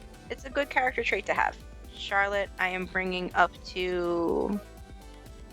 I want to also say good. There's nothing that I don't really like about her. Like, I'll joke the back and forth between her and another one of my favorite characters is, I have to pick sides, but she's a good fighter. She takes everything in stride and she whoops ass. Trace Espada, Tier Haribel, is the only female Espada that is in the rankings as we are introduced to her. She has water-based powers, she has a bomb-ass sword, and she has underboob for days unless you're watching the English anime and then they cover it. Her voice gets me every time in the anime because it's so deep and commanding. As a character, her fights are good, her morals are constantly gray. She only wants protection for her fractions, which I will bring up. Those are her fractions, the Tres Bestias. Their fights are almost on par with being as good as Haribel's fights. Left to right, that's Cyan Sun Sun, she's based off of a Viper. There's Francesca Mila Rose, she's based off of a Lioness. And Emilu Apache, and she's based off of a deer. They fight hard, and the reason they fight hard is because Haribel is one of the only Arankars that wants to actually protect their fractions, whereas Baragan can sort of let his run free because he knows that they're strong enough. Haribel has this motherly sort of will to protect the ones that are under her. She'll do anything for them, and that's the whole reason she joined Aizen, and that's why she's morally gray. I think the flashback shows them hiding in a cave, and she wants to protect these 3 women from being preyed on by these vicious male Arankars that are taking all the space up in Waco Mundo and killing everybody. She wants to make sure she protects her girls. So these 3 can actually hold their own pretty well. I believe their fight is mainly against Toshiro and Rengiku until they bring out Aeon, which when they each sacrifice an arm to the cause, you get this. Which I swear, he's really cute when you can't see his eyes and his mouth, but it's this giant powerhouse of an amalgamation that these 3 ladies create.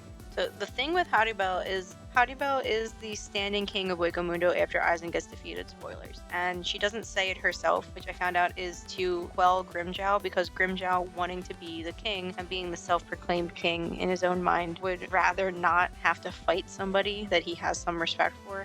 So she never calls herself the king, but she takes care of all the pomp and circumstance of being in charge of Waco Mundo. She gets captured later by the Wandenreich, and as this constantly morally gray character that only wants protection for her subjects and who is under her, I can't say that she's bad. Any step up in how well they can kick ass, they earn. The only annoying thing is the girls only, girls room, boys stay out. And say bye to the girls. They're going bye-byes too. Haribel's gonna be in good. She's a constant good for the story, and without her, Waco Mundo probably would have went to complete shit.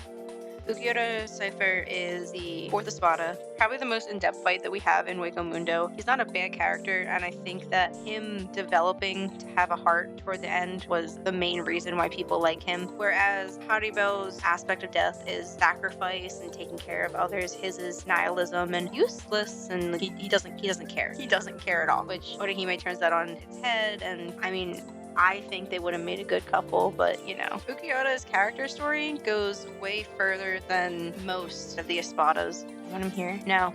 Okay, so the reason I'm putting him in great, he's a good fighter, and the fact that he decimates Ichigo, you don't expect that when you're a kid or a teenager and you're watching Bleach and you see Ichigo lose, and you're like, oh shit. And you see him die, and you're like, oh shit, Ukiura did that.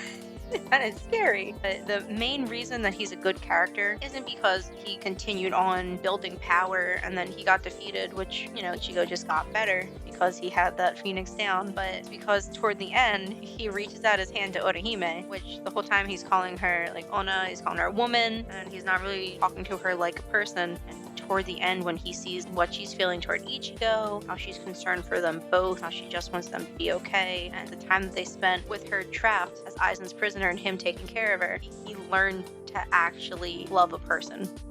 And that last moment when he stretches out his hand to hers and then it turns to dust is horrible. And I just remember the moment before in the manga and in the anime, you see freeze frames of everyone's faces, and it's Iora's face and Uryu's face and Orihime's face, and their eyes are wide and they're all scared because they have no idea what the fuck just happened.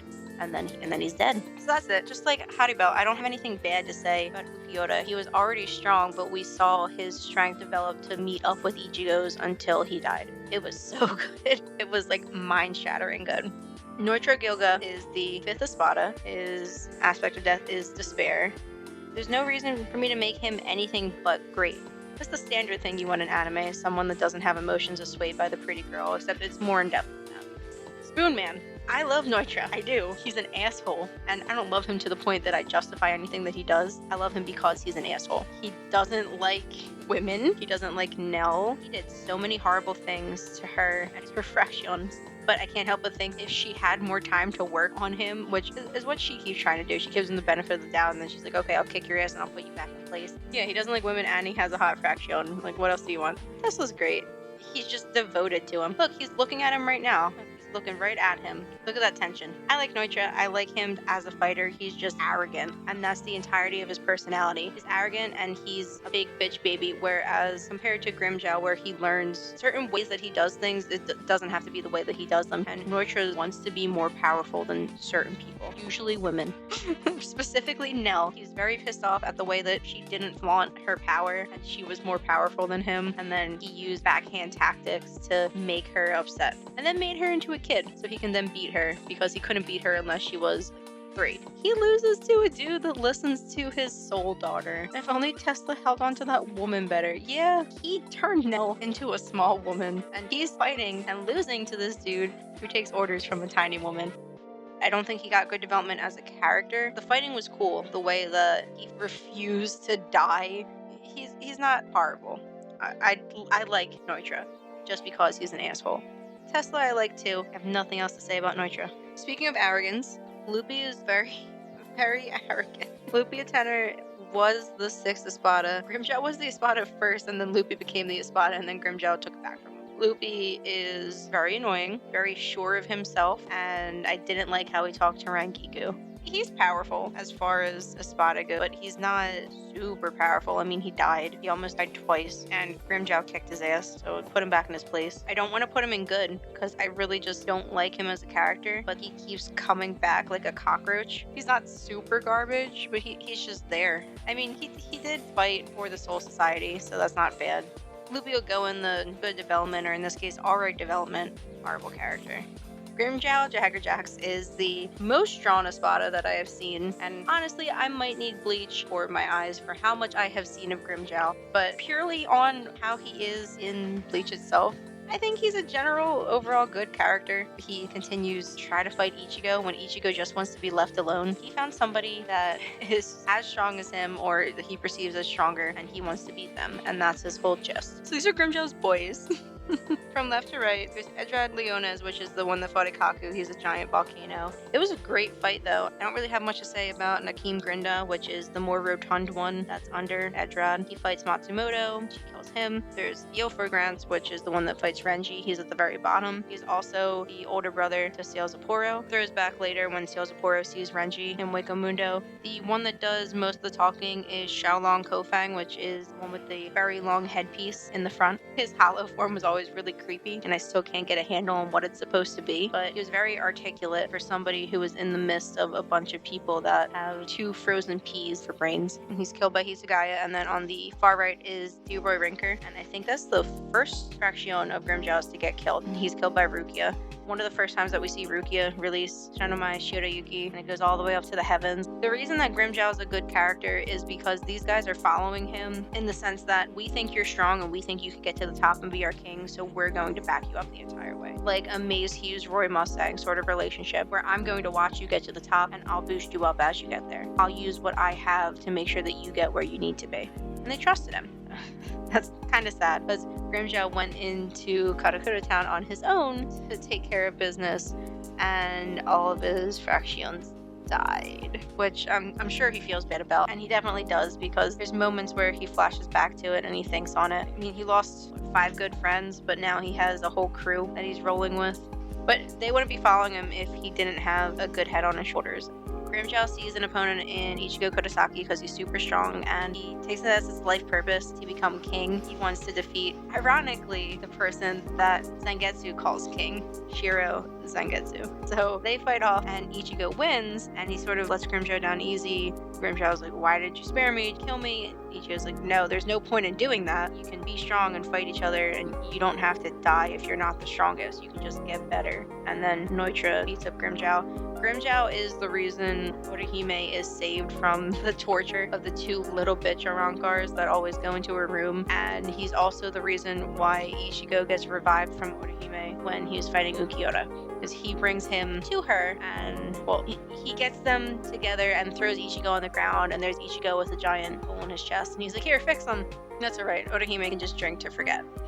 He cares. He takes it to heart that he can continue to get stronger and can keep fighting the same person, but he is very obsessed with making sure that he defeats Ichigo, to the point where, much like Soifon having Yoruichi as that hot dog being waved in front of the puppy, like, here, if you do this, you can get the treat. Grimjow's like, okay, if I do this, I can fight Ichigo, right? Right? And he does help out with the Quincy's as well. His fight with Naklafar is great. I like Grimjow. There's no reason for me not to like him. I'm going to say that he's great, though, just for what he does for Ichigo. Because if Grimjow wasn't around, Ichigo wouldn't be alive, even though he's trying to kill Ichigo, which is the irony. He came from being very hot-headed, animalistic piece of shit to being a very hot-headed, animalistic piece of shit with a purpose. Or with a refound purpose. We'll put it that way. I don't like Samari Ruro. Is that how I was told to pronounce his name? His fight with Byakuya is great, but he doesn't have much going for him other than being a powerhouse. I think that is because we didn't get much of him prior to the actual fights, that I'm not a fan of him. I don't know, he was always creepy before the fight, and he was creepy during the fight, and the end of the fight he was even more creepy. His fight with Byakuya, like I said, was very good, but it goes from being this sort of creepy personality to then being an actual creepy eldritch horror. He's super strong, not a bad character in terms of how the fights went, but personality-wise he's lacking. I feel bad because I'm putting like him in the same one as Hitsugaya, whereas Hitsugaya has so much development but it doesn't go anywhere, whereas he doesn't really have that much development to go anywhere. But in the same vein, they're going to the same place. Number 8 is Seozaporo Grants. He is the resident creepy scientist of Hueco Mundo. His fights kind of made me angry because the whole time you're trying to take him seriously and then he starts moaning and ingesting things that probably shouldn't be ingested. Mayuri at least can be kept in line by like a push from Kyoraku here or a jab from Kisuke there. Seozaporo doesn't really listen to Aizen as much as he just tolerates it so he can have his own amenities. I think the moment where he ate one of, I don't even want to call them fractions, they're just there as cannon fodder. His fight with Uryu and Renji was great, and then Mayuri showed up and it just got better. So I would say this is one of the best fights in Bleach. As a character, his knowledge and strength was immeasurable before, and then you get to later when Mayuri defeats him and keeps him locked in his mind for hundreds of years because the slow of time while he's stabbing him is just torture, which there you go again, in a place between living and dead. There you go. There it is again. In the war with the Quincy's, he comes back to not actually physically, but he's there haunting Mayuri about shit because he got under Mayuri's skin that much. He's spearheading the new arc as the one that's telling everybody about what's going on in hell, and he's taunting Ichigo, and then he gets reeled back by Ukitake. It's good, and you can tell that Kubo loves him because he keeps bringing him back when he doesn't have to be brought back.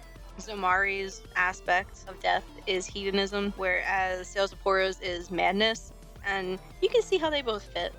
The last Espada, or technically Yami should have been number 0, but I put him at 10. So Araniro has the aspect of greed. He shows up first by pretending to be Kaien and tricking Rukia. He's clever. He's a very clever, weird form of Espada, and I like the fight, but he's very annoying. He's one of those villains, like in Death Note, where Kira just talks and talks and talks, and you're like, okay, I don't need to hear all this, just get on with writing someone's name in the Death Note. That's the kind of character that he is. It's not that his fight was bad, but when your fight consists of stealing other people's powers that you've eaten, it's just, I don't even know where to put him, because he's not horrible. I'm gonna put him in there with his friend. I don't have any other way to categorize him. He's alright. Like, he makes up a good part of the Hueco Mundo fights, but once they get over the fact that Kaien is not him, then it's just eh. Last one's Yami Largo. His aspect's rage. He is supposed to be a Espada 10, but he winds up being a Espada 0 because he's that powerful. He turns into this freaky flesh scorpion-ish thing that I'm not a fan of, and his arrogance is through the roof, even more so than any of his other compatriots. I don't even know what to say about him because he's just there. He's not anything special. He's just another big bad to defeat. He just keeps getting stronger and powering up. As a character, there's not much to him. He's just, I am big and angry and I like to kill people, and that's him. I feel bad a lot of these Hueco Mundo characters are being put into alright development, horrible character area, but that's what I need it to be at. I don't really have anything against Wonder Vice. He's made the way he is because of Aizen. Kid's powerful, but he has absolutely no mind to work with, and I think it's kind of cute that Tosin treats him like his own kid. The concept of his character is good, but after he fights, there's just nothing left. No one's ever like, oh man, I really liked when Wonder Vice did that. No, he was made to kick Yamamoto's ass. Nelio to Oldershank was the third Espada before Haribel took over. The reason that she couldn't be the third Espada anymore is because Noitora fucked her shit up. Actually, I'm going to put them up here too, her factions. Dondo Chaka and Pesci, because he knew that he couldn't defeat her at a certain point, he targeted her factions and he ripped their masks off, I believe, and just fucked their shit up. So they were there bleeding and dying, and Nell found them. So at that point, she got turned into a little kid, her power got depleted, and they wound up taking care of her like they were her brothers instead of them being people that looked up to her. Nell went through a whole metamorphosis the entire time that we saw her in the Waco Mundo arc. She not only wound up being somebody who was powerful, she also grew as that little shit kid that she was. Being somebody who felt like she grew up with Ichigo because he took care of her when she was in that weakened state of form. She has this undying devotion to him now. She's super powerful and scary. She wouldn't have been the third Espada if she wasn't. And I don't think I have any reason to put her anywhere but best. She's just an inherently good person. She doesn't see any democratic reason to do anything. She sees that she has devotion to Ichigo who saved her, and that's who she's going to fight for. Dondo Chaka and Pesci had to go through all that shit, take care of her. I'm not going to put them in great because they didn't have that much development as their own characters, but they definitely stood by her the entire time, and I'm not going to lie and say that them fighting Sapporo wasn't funny. They're good entertainment. Tsurushi Sanderviki is the Privaron, which is the prior Espada that fights Uryu. Her number is 105, which is implying that she was the fifth Espada before Neutra came along. She's not a horrible fighter, and she doesn't really do much in the zombie faction that Mayuri created. She's just kind of there. She's a standard fighter and a standard character. She doesn't really make waves other than to make fun of other people. Her fight with Uryu was okay, but past that, there's not much that I can say about her. However, Don Panini, or Giordani Alessandro de Sosaccio, which I believe is what his full name is, but Don Panini was a character that helped Ichigo get through the beginning of Mundo. He's alright. He's like that weird uncle that you only have to talk to for like an hour every time you go to a family party, which is maybe like once every 3 months. He's generally kind-hearted. He has this sort of pompousness to him, which is endearing. He is also a Privaron, which means that his number 103 implies that Nell took third Espada spot from him. So at one point he was super strong. His fighting style didn't get as much development even in the books, but he's like that uncle. So he's weird, but you like him. El Nino. Yeah, he treats Ichigo like an actual person and doesn't just fight him. And even though he's quirky and you don't know what his motives are initially, he's a good dude, and he continues to be a good dude. Alright, we're going on to the Fullbringers. We're almost there. The first Fullbringer we're going at is Kugo Ginjo. I'm not gonna lie, I really hated him when I first met him, and I really hated him during the entire Fullbringer arc. And I really hated him after when he became part of the crew for Ganju's team that he has. However, I do feel bad. He kind of big-timed Ichigo. He was the first substitute Soul Reaper, and he worked with the Soul Society for so long until they just pulled the rug out from under him. It's not really his fault that he does that shit to Ichigo. He's just trying to work toward his goal, which is to get back at them for what they did to him and his entire crew. They killed so many Fullbringers just to get parts of Yawak and the Rayo out of it. Like, it's not fair to call him a horrible person. Yeah, he's misunderstood. I don't like him personality-wise, but I can completely understand as somebody who's reading his story where he's coming from. It would be nice to see him more frequently. Maybe there's going to be more of him later if the new arc continues. I hate the fact that he has Ichigo's powers and he took them from him, because then it just kind of cheapens it when Ichigo uses his powers. But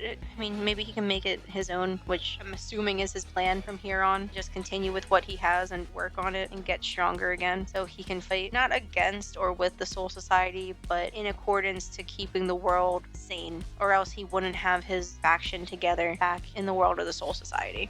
He is a great character. I just personally don't like the way that he acts, and I feel bad that Ukitake didn't really get to smooth things out with him before he died. I mean, Kyoraku got to talk in Ukitake's place, and in the book it's brought up that Ukitake did most of the things he did and turned on Ginjo and the Fullbringers because he thought it was the right thing to do at the time, but he also didn't want to take Ginjo in and try him on the Soul Society's terms because he didn't believe that Ginjo did anything wrong. He didn't believe he was actually their enemy. There are a lot of intricate parts. Took Ichigo to the lowest possible point. No, I'll get there. Because it's not Ginjo that I'm going to blame for that. I think the thing that tied it together for me for his story is the end of Can't Fear Your Own World. He's still mad about Ukitake betraying him for no reason and killing all of his friends and family. And Kyoraku sort of makes him step back and take in that Ukitake did most of what he did because he thought it was right. But he was led to most of that thinking because of what the royal families did in the first place. And because the royal families wanted the power that the Fullbringers had, none of this would have happened in the first place, and his friends probably wouldn't have been dead if it wasn't for everybody being played by them. So Ginjo at the end asks if he can go into the Soul Society and asks where Ukitake's grave is. And that's a pretty good wrap up as a character. Somebody that was shot down and stepped on the entirety that we know him, he comes to terms with it enough to want to visit the grave and talk to the dude that he thought betrayed him. So I can't be mad at Ginjo. I won't say that I'm not mad at Shikoro Tsukushima. His power is very mindfucky. The fact that he can change any point of your past and make you forget things is, I guess, gaslighting, but it's not because he's actually doing it. He's actually changing things. So unless you're the person that remembers, you don't know any difference between what your past was before and what your past is now. What I don't like about it is that I'm one of those people who always forgets things or thinks I heard something wrong or thinks I remembered something wrong. And this dude completely changes your day-to-day life. He can go in and insert himself and change how things went, which is scary as someone that questions things they remember all the time. What I really didn't like is Ichigo got to the point where he was going to actually kill somebody in the Fullbringer arc. I've never seen Ichigo as upset as I've seen him after everyone turns on him. So through Ginjo's orders, Tsukushima changed the memories of, or changed the past of everybody in town, so nobody was on Ichigo's side. Ichigo no longer has his powers. Ichigo is scared and running for his life, and it is the worst feeling I've ever had as somebody who's read Bleach. The absolute worst feeling. And it was great writing. I can't be mad at the characters for what they did now that I know everything that happened to Ginjo and everything that happened to the Fullbringers. Yes, it's upsetting, but what I saw it as is Ichigo was being big timed. Like, sure, you're hurting, but we were hurt first, and we need to use you to get to the people that we want to fight against. So we're going to use you and destroy your entire life because it's a small price to pay. And it ruined me. I don't have a hatred for them like I do for Aizen, because initially everything that they were doing was good until the structure of the Soul Society was the reason that Ginjo under the foot of somebody for so long that he wanted to fight back because he doesn't want his friends or his family that he has currently to die. And I understand that. Great writing. So I have this love for the bartender type characters, which is maybe why I like the weird grandpa Giriko Kutuzawa. He has a time power. He works with what he has. I don't think I can say anything bad about Giriko, and I'm actually pleasantly surprised that somebody who isn't shown as being a child when Ginjo finds them is still so devoted to Ginjo. That's not to say that it's a horrible character we're dealing with, but it's just that I wish there was so much more background. Jackie Tristan, I liked her fights and her personality a lot more than most of the Fullbringers. The way that she gained her powers was terrible, and she's just a very likable character, and even during her last fight, she's personable and kind, and before Ora Michibane came around, I assumed that she was the one that would be taking over execution. I'm keeping her in good for now. Yu-Gi-Oh! Hans Berna, his power also messes me up. He's this super smart kid that doesn't really show much emotion. He does play a PSP, so he has good tastes. His story is kind of sad that he's now in charge of an entire enterprise because his parents didn't really pay attention to him much and didn't really care about them. He's the reason his parents killed themselves, though. You have parents that neglect you that much and you just like take all their money and then devastate them. He took a bad situation and came out on top, and he doesn't seem worse for wear about it. And he's continuing to do that. He's continuing to take charge of the company that his father ran, and he's still in touch with everyone from the execution. Riruka, she's just a girl that is super powerful for no reason. and she likes what she likes, which I can relate to that. The amount of stuffed animals I have in my house is stifling, and I don't have a child. Top tier because she helps make the pocket dimension. She did, but I want more. She is probably the most powerful out of all of them. I love the dollhouse, and also you can't tell me that her scenes with Orihime and Rukia aren't just the best scenes out of the entire Fullbringer arc. Same with Moe. He was a good character in the Fullbring arc. I can't say that I have super strong feelings one way or the other toward Ikumi. I mean, I guess she's the kind of boss that Ichigo needed when he was sort of in the lull of not working with the Soul Reapers, and she's just a good mother figure. And I believe she's also employing Hiyori now. I think the saddest part of the Fullbringer arc is when she also turns on Ichigo, but that's not her fault. I'm putting Ikumi in good. I like the way that her character works in the story, but there isn't much that we've seen of her. I don't know. I could put her in good, or I could put her in horrible development, because she didn't get that much story time past the Fullbringer arc. Shino Madarame is possibly the sister of Ikaku Madarame. Apparently their families are super violent, which, no surprise, and things get muddled so much that they don't remember if they're actually siblings or cousins, but they're related.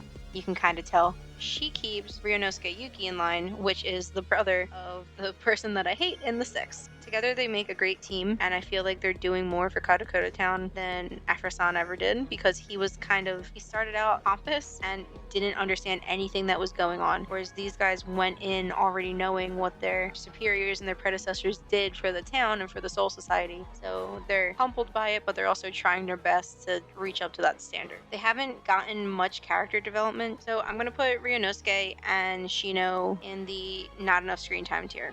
Chibe Hyosube is the leader of the Zero Division. For anyone that doesn't know, Zero Division takes care of the Ryu or the Soul King. They make sure that everything's sort of copacetic up there, and they are, I was going to say the word linchpin, but I can't say that because the Soul King is an actual linchpin.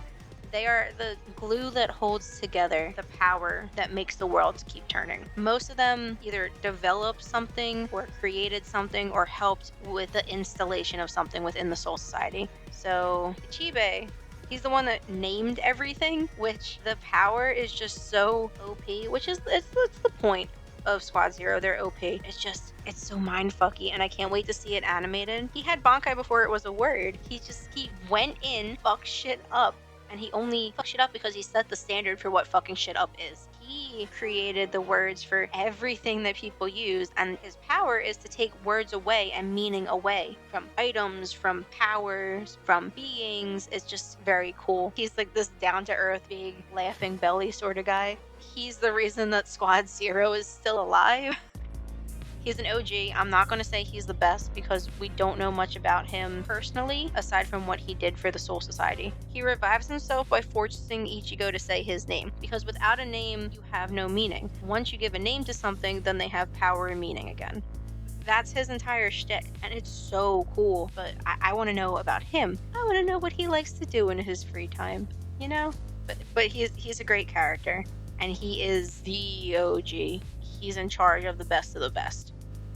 The first officer of Squad Zero is Tenjiro Hironiji. He is probably my favorite out of Squad Zero. He's known as the Hot Spring Demon. He created the basis for the healing hot spring that's under the Shoten. What they're implying is he taught Unohana how to heal. He is the best healer that the Soul Society has. Like, he knows how to remake your soul. Oh, I love him. And he's this punk with this giant-ass pompadour that comes down in this little cowlick. His island up there in the sky is also my favorite out of all 5 of theirs. When we see Ichigo and Renji go there, they have like Renji and Rukia and Byakuya floating in the hot springs, Rukia's butt up in the hot springs, and pretty sure Byakuya's drowning. It's a great time.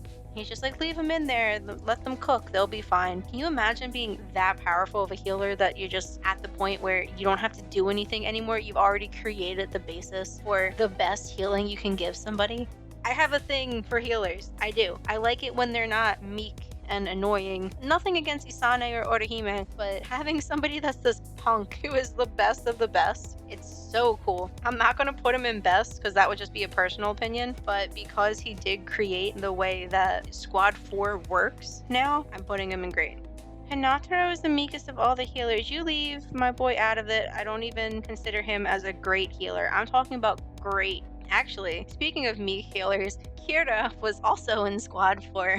So it's nice to see healers that could kick your ass. I like that shit. I live for that shit. Kiryo Hikafune is actually going to be the second officer. I got the order wrong. She used to be the leader of Squad 12. She heals your Ryatsu and she makes this fantastic food, and depending on how much like spiritual pressure she uses, she changes from being full-bodied to being super skinny because she used up all her powers. Like she stores it in her body like a squirrel stores nuts in their cheeks. It's cute. I like her. She also kept Hiyori in line, so we have to have respect for her in that sense. And she's the one that created the mod souls, not the ones that fight. She created the Geekons, the ones that they pop in before they leave. Most of these people had a hand in developing the Soul Society itself. She's probably the most personable of Squad Zero. She's the easiest to talk to, I think, out of all the people that Renji and Ichigo have to suffer through, because she's a mom. She is the mom in the sky, but she's also the newest out of all the royal guards. Next is the third officer, Oetsuni Maya. I think personality-wise, he's an asshole. He created the Zanpakuto, and he's the one that heals Zabimaru. This is what was done to Zabimaru and Zangetsu, which is great. That's 100% what Ichigo and Renji needed. Very, cool big brother-esque, where he's like, you guys got it. You guys can handle it. The women rooms to cover up for his actual smith, which is a small shack. He's very good at what he does, to the point where, he can fix Renji, which we didn't think that was possible. I can't wait to see him in the anime. I think he's going to have a quirky way of speaking. Yeah, this dude knows where every Zanpakuto is at all times. Sorry, he knows where all the Asuishi are at all times, even the one that Kenpachi steals from the dead Soul Reaper. Yeah, that's what I was kind of hoping on with his voice actor, with a lot of English flashed in, like present Mike from Hero. Kind of foresee him being like that. So the fourth officer and the prettiest person in Squad Zero is Senjumaru Shutara. Originally, it doesn't say much about what she did for the Soul Society. We know that she makes the clothing. Normally, one wouldn't see that as something huge. Later on, she's compared to the likes of Aizen and Mayuri and Kisa.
Hey, I'm Matt from the scary future of 2025.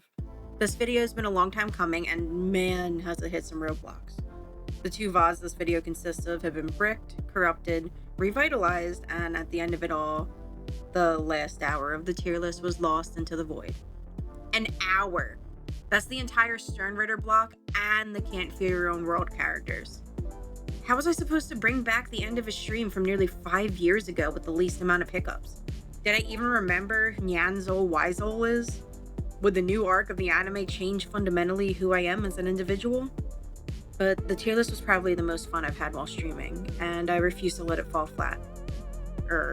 Than it already is. Have you heard how I talked through the first 3 or so hours of this? I was a nervous wreck, and it showed. So in typical Mattism fashion, I edited the entire video with what I had, and then I wrote a short paper. Now I have 25 or so pages of character refreshers of everybody from the antithesis, even though I don't really need him, to the zombie. Fuck Gigi. All my homies hate Gigi. And I even included that asshole that killed his wife in the book series. Spoilers. So here's the official, unofficial end to the Bleach character tier list. Thank you guys so much for watching and putting up with me. I may not be perfect, but in the end, I'm still a ghost that is really passionate about Bleach. And I'm thankful I get to share it with you all. Okay. Yhwach is the linchpin of the 1,000-Year Blood War arc. For those still unawares, Yhwach was born 1,000 to 2,000 years prior to the story, being deaf, dumb, blind, and completely immobile. He began unintentionally performing miracles, as when people touched this infant, they would be healed and borrow a part of his soul, which would be returned to Yhwach when they died, which usually happened not too long after. And with each return of a soul part, Yhwach would slowly gain his senses and a name to call himself by. As the son of the Soul King, he grew resentment to his now suspended father and began to believe there should be one single, undying world to end all suffering and death. However, the road to hell is paved with good intentions. After creating a super army to call his own and attempting to collapse the Soul Society into the world of the living in Wako Mundo, he saw defeat at the hands of General Genryusai Shigekuni Yamamoto, and was placed in a form of stasis, not unlike his father. After hundreds of years, like a cute girl from a fairy tale, Yhwach was finally strong enough to awaken and continue his goals. Except instead of awakening to true love's kiss, he awakened and committed another mass genocide to add to his list of war atrocities. Thus, the allllllll took the souls and strength from every Quincy weak enough to not withstand this Quincy power osmosis. Unfortunately, most of the Gamished, including Uryu's mother Kane and Ichigo's mother Misaki, were some of these unfortunate victims of circumstance. Yhwach then attempts to collapse the Soul Society and gets a few good hits in, mocks his disabled and tortured soul godfather, and eventually falls to a similar fate due to the cunning and strength behind a forever traumatized teenager and his ragtag team of similarly broken friends. Now Big Baddie is locked up in the place of his dad and is being used to secure the order of the world he ironically swore to tear apart. Do I hate Yhwach? No. Do I think he was the most thought out villain of the story? Also no. He has a good foundation, but is about as closed off as Byakuya during the front half of the Soul Society arc. Love you, Soul Grandpa, but I'm just gonna have to put you in good. Do better. Ygritte Hashvalth, the Balance, is over 1,000 years old and was born a Quincy without powers. Think of Lyndon from the Cradle series. What, you haven't read the Cradle series by Will White yet? You best get on that. So Ygritte hates his creepy uncle, but he's all he has because the whole town hates this useless little kid. Then he meets Baz. Baz promises to protect and help train little Yugo, and all goes well until Baz's village gets burned down by Yhwach's armies, and now these two little kids are planning on how to destroy Yhwach. That is, until their plan to infiltrate the newly formed Sternritter army succeeds horribly, and Yhwach reveals to Ygritte that he is the spirit Hitler's other half. Literally, he actually holds the other half of Yhwach's power. Because of this, he was made into the Sternritter Grand Master, the second hand of Yhwach. Ygritte's actual powers as the Balance is only to distribute and redistribute things like fortune or damage. This poor guy used his powers to help Yhwach down to the very end, including being asked to kill his longest and only true friend. As Yhwach brings about an allllllll during Yugo's fight with Uryu, in his final moment of kindness, Ygritte distributes Uryu's wounds to himself and dies admiring those who can live how they want with no regrets. This story is beautiful. It has a beginning, middle, and end carved out of fine mahogany. Much like how the Can't For Your Own World writer feels about Hisagi, I feel like if given the time and attention, Ygritte could have had his own fleshed out story that could stand alone from the antics of spirit wars and ancient grudges. This sweet man was ripped from the only man who loved and cared for him, and was used as a pawn in a game that didn't even include his peace in the end. He was the perfect person for Yhwach to use in totality. No, he may not have had the perfect fairy tale ending, but he certainly had a Grimm's fairy tale one. Yugo can rest now, and I'm going to make sure he's resting in great. Pernita Parkenyas, the compulsory, is one of the Schutzstaffel, which means it's one of the best of the best. Hard to argue that when you find out it's actually the left arm of the Soul King. That's right, boys and girls and eldritch abominations. Yhwach stole his daddy's digits and is using them to destroy the world as we know it. Talk about privilege. Old Lefty here has control over advancement and evolution, while Mimihagi, the right, that is an Ukitake, governs stillness and ceasing progression. What do I have to say about this five-finger death punch other than the story of how he got to fighting on the world stage is crazy, but the character is lacking because, yeah. I've got to hand it to Kubo. This metacarpal mono is pretty cool to look at, but that's about it. After the initial all wears off, all that's left is a sad, limp limb. Good development, horrible character. Askin Naklavar, the death dealing, has to be my favorite Sternritter of them all. You knew this was coming. You know I have a weakness for poison users. Askin is part of the Schustaffel with the power of controlling the lethal doses of any substance. Anything can be a poison if you try hard enough, but Askin doesn't have to try. He just ingests the substance, and the more he does, the more he controls the fatality of it. Weird little science man. Speaking of weird, this blood-licking freak is seen running from fights and complaining about how much of a pain this whole war is. It's a shame he had to face off against Kisuke because they really could have been friends. Almost reminds me of Kyoraku and Stark. Askin can cause adverse reactions in others while also boosting immunity for himself. Have you heard of exposure therapy helping with immunity? Well, this dude is that, in Quincy form. Even cooler is his ability to make gift balls. I remember my German teacher in high school always making the joke that if you send someone a present in Germany, you want to write Geschenke on it because if you write gift, that means poison. And that's what these little gift balls are. They're balls of perfectly curated poisons meant to, on impact, incapacitate and kill any person that touches them. There's also a variation of it called gift bath, or poison bath, which is a more mellowed out oil slick of poison, and gift ring, which can shrink around a specific body part and push all the gift ball poison onto that. Cielzaporo, eat your heart out. It's not the strongest tactic of the Quincy, but certainly the coolest in my heart. Probably the coolest in Mayuri and Kisuke's hearts too. But after long fights with Grimmjow and Kisuke, and a fight with Yoruichi's newest form that the internet is thankful for, Askin is no more. Good job, Shoten owner. Cool fact before we move on is Kubo said that if Askin had no prior contact with Gin, Kamishini no Yari would have a poison attack that could kill Askin. This man is great in my books. Bambietta Basterbine, the Explosion, was the leader of the Femritter, the all-female Sternritter group, who had the power to explode anything. A bomb? Explode! A cat? Explode! Your right kneecap? Kapow! It's out of there. As cool and sweaty as the power is, looking at you, Bakugo, Bambi is a stone-cold bitch. She's the big cat of the mean girls, and she knows it. But shallow girls do not good friends make. And though Bambi had fun leading on all the cute rank-and-file Quincy boys before exploding them, she never expected to be needlessly turned into her teammate's undead pet. You can probably tell I'm not a fan. She's cute and her powers are textbook awesome, but as a character she's as shallow as a pool of ass sweat in a plastic chair. This tale turns cautionary when Bambietta gets wrecked by Komamura, and when begging for help from her only friends, Gigi finishes her off and turns her into a zombie plaything for the remainder of her afterlife. Womp womp. Good story development, horrible character.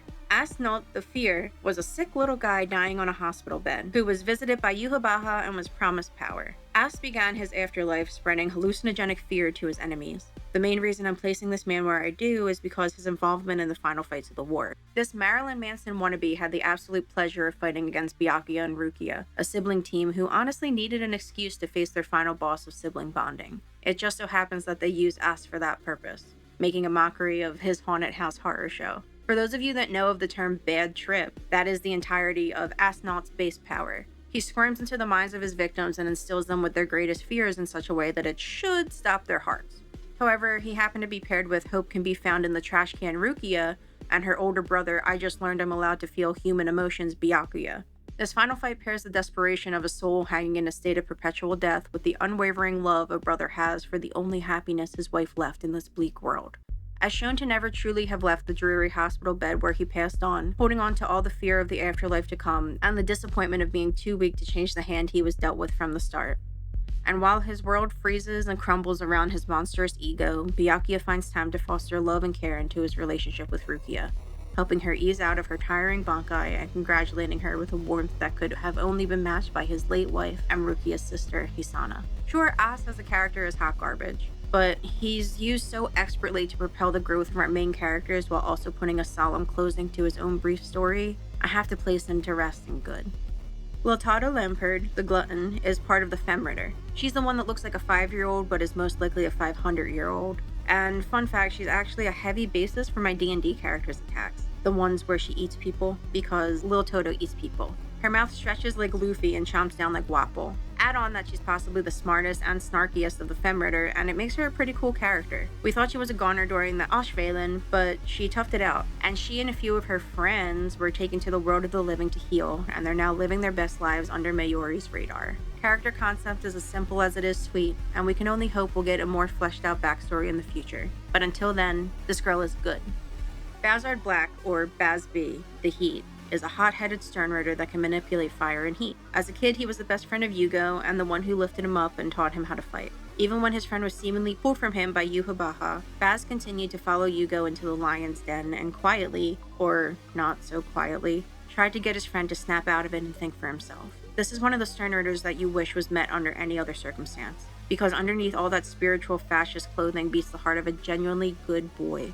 Baz, to the end, tried to pull Ygrimme away from all that war and suffering, to give his best friend a happy life. He continued to plead with Yugo's humanity, even to his death. Baz is going in good. Kangdu, the Iron, has the power to get hard, just like every other. His main fight is against Hitsugaya, and after his defeat in the second invasion, he's executed by Ygrimme. This man may be hard-headed and cocky, but that wasn't enough to save him. Maybe there will be more of him later, but I doubt it. Not enough screen time. Kilgiopi, the jail, is in charge of the Yagdame, or the hunting army, that is sent to Wako Mundo during the invasions. This is the guy that cut down the 2 Arankars that tortured Orihime, and he's also the guy that beat up the Trisbestia. Classy. His run is ended when he tries to block Ichigo from reaching the Soul Society, but is finally cut down. Annoying, yes, but as a character, good.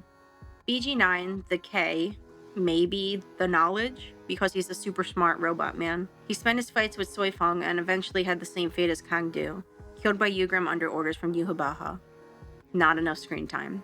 Pepe Wakabrada, the Love, is an annoying little gremlin man in a diaper who gets too big for his britches and eventually... Well, the funny thing is he's so cocksure and has the personality of one of those yoga health retreat gurus. He's obnoxious about his fake love and is as nasty as Bambi with other people. He meets his end with Mayuri's controlled zombies, and finally, to kick him when he's down, my girl Lil Toto eats him like a bug. Good development, horrible character. Gerard Valkyrie, the Miracle, is one of the all-powerful Schutzstaffel. Gerhard is ancient and believes himself to be a god, and he just might be. As the heart of the Soul King himself, Gerhard has the power of near invulnerability and charges toward even the most uncertain of victories.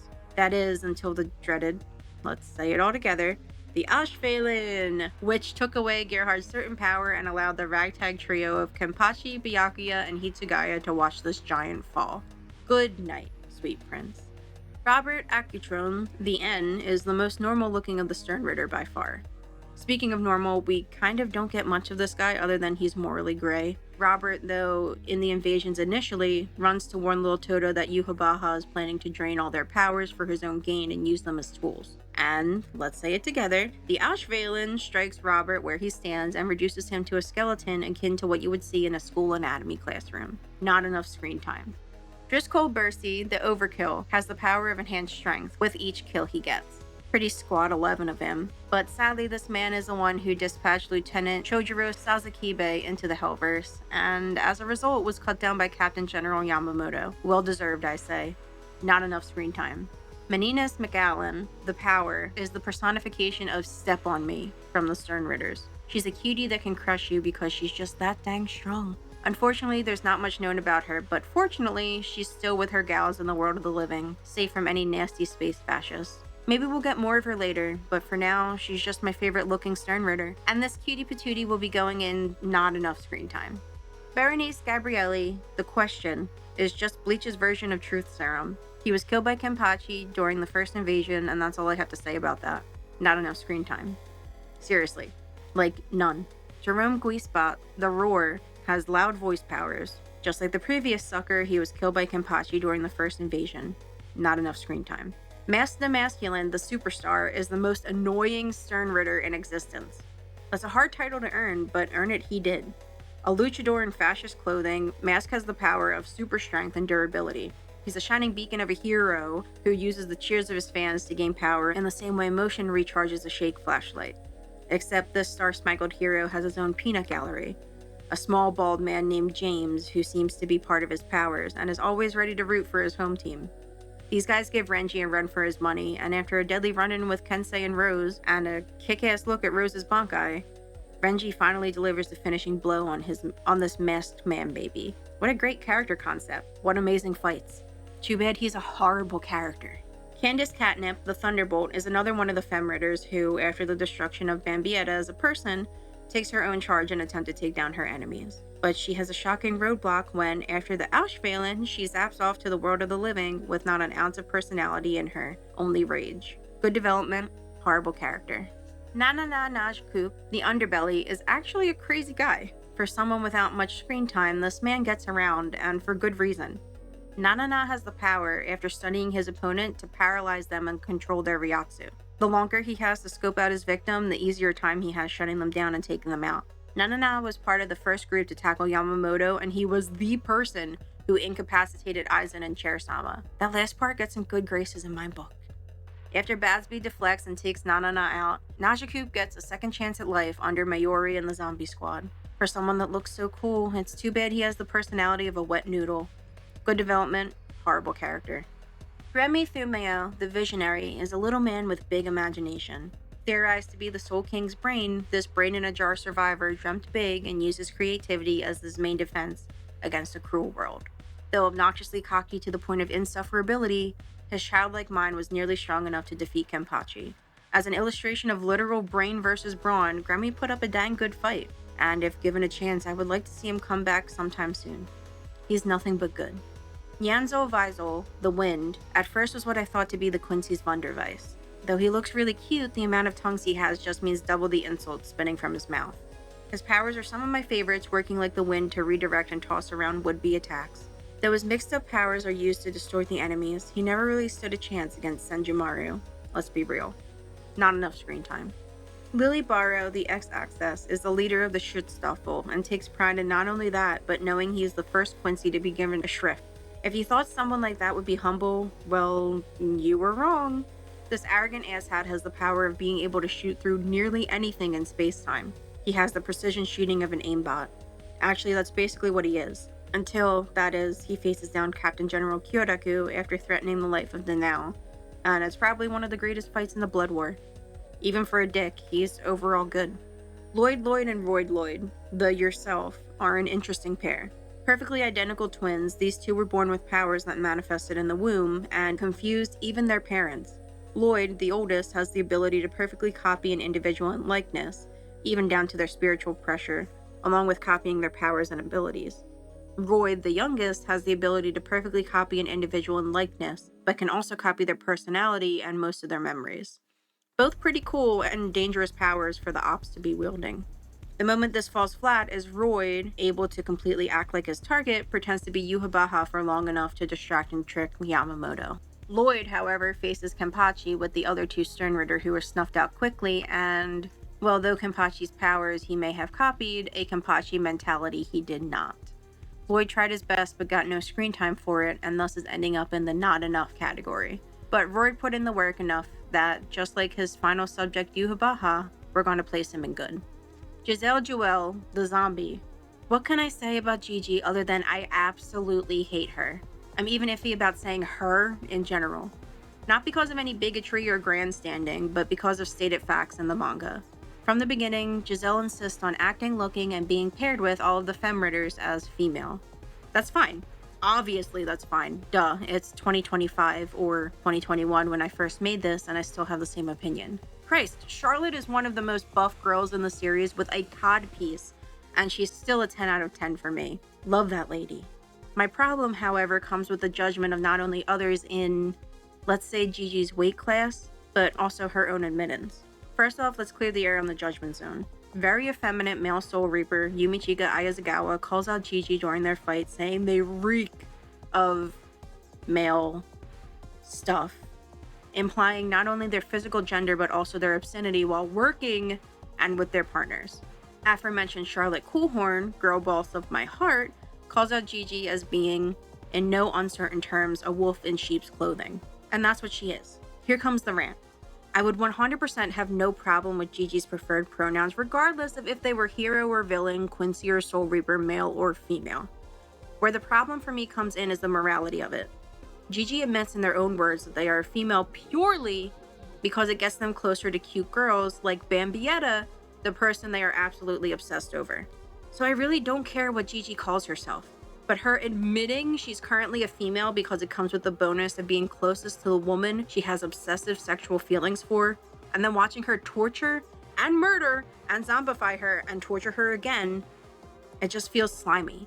In fact, I'm more inclined to believe the morally okay Soul Reaper and the morally gray zombie Arrancar before caring about a single thing that psycho serial killer freak says. So male, female, somewhere in between, Gigi has manly bits, feminine looks, and an absolutely sludge black heart.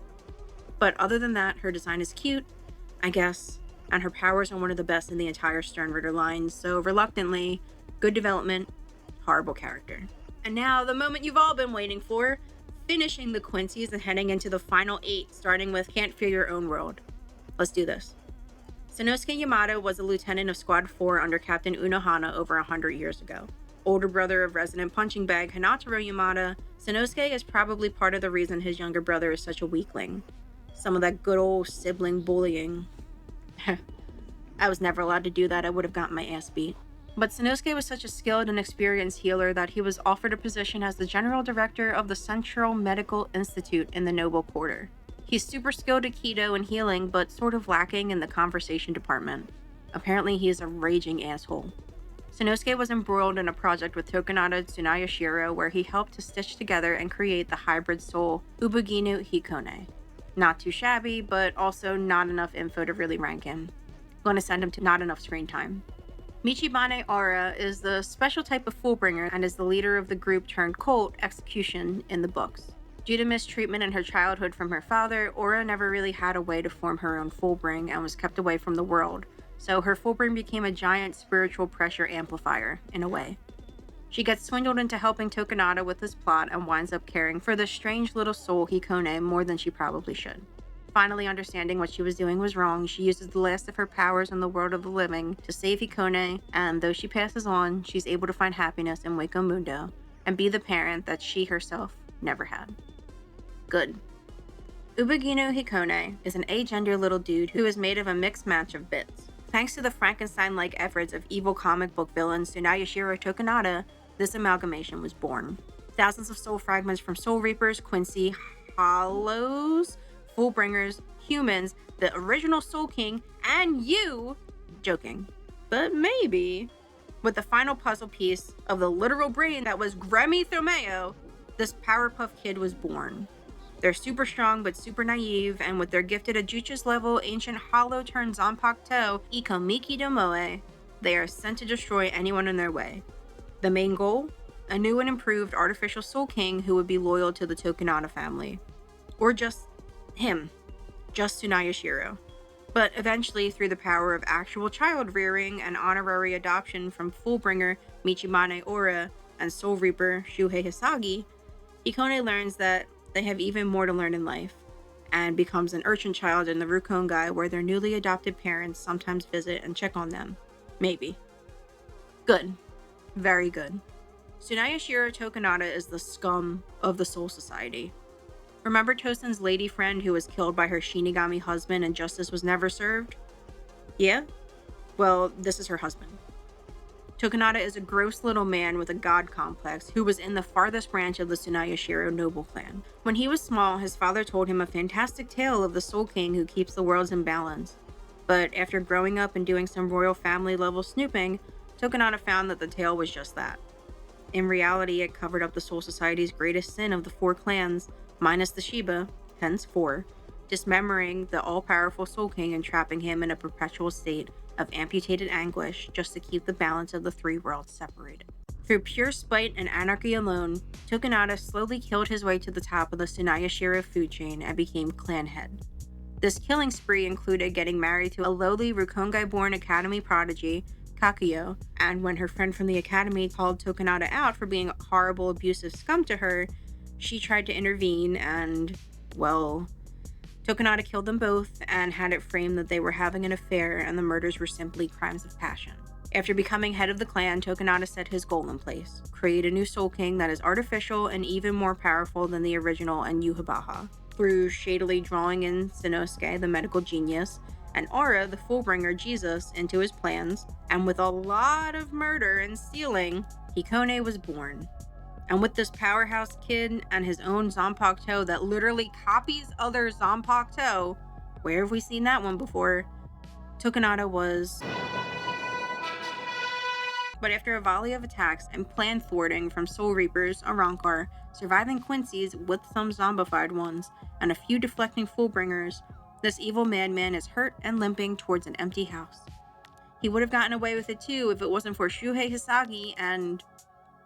Mayuri Kurosuchi? Yep, you heard that right. Useless number 1 and reckless number 2 teamed up in the end to be the closest thing to a noble clan's downfall. And the final kick in the pants?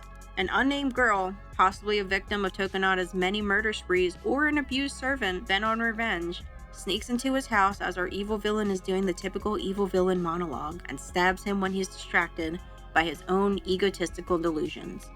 And who is there to laugh at his demise? Mayuri fucking Kurosuchi. Good character. Good damn character right there. Bookended and all. And now for the final little guys. Kurosaki Kazui is the son of Ichigo and Orihime. He is shown to be sweet, adorable, and curious with huge glassy eyes. He tags along with his best friend Imatsal Kon, and through a series of hijinks in a single chapter, we see this kid might have the strangest mix of powers thus far. A spiritual Fullbring Soul Reaper hybrid with ghostly essence and a possible ability to commune with those in the Hellverse. He's setting up to be a fantastic character, but we'll just have to see. Not enough screen time. Ichika Aburai is a little firecracker of a lady that resides in the Soul Society. With a mother like Captain Kuchiki Rukia and a father like the no longer loser Lieutenant Aburai, you bet your tuchus she has some pants to fill. We see her first as a soul trainee at Madarama Ikaku and Ayazagawa Yumichika's dojo.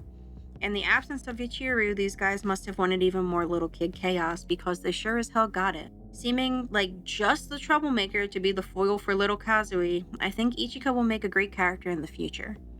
Not enough screen time.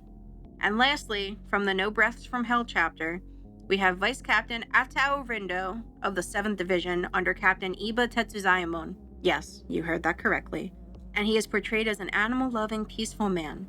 He's deaf but can read lips very well and communicates through sign language. He has a possibly animal-themed Zanpakuto that releases through him writing the words on it, and is portrayed as a garland of paper crafts when released. And Vice Captain Yayahara Yuyu of the 8th Division under Captain Yadamaru Lisa.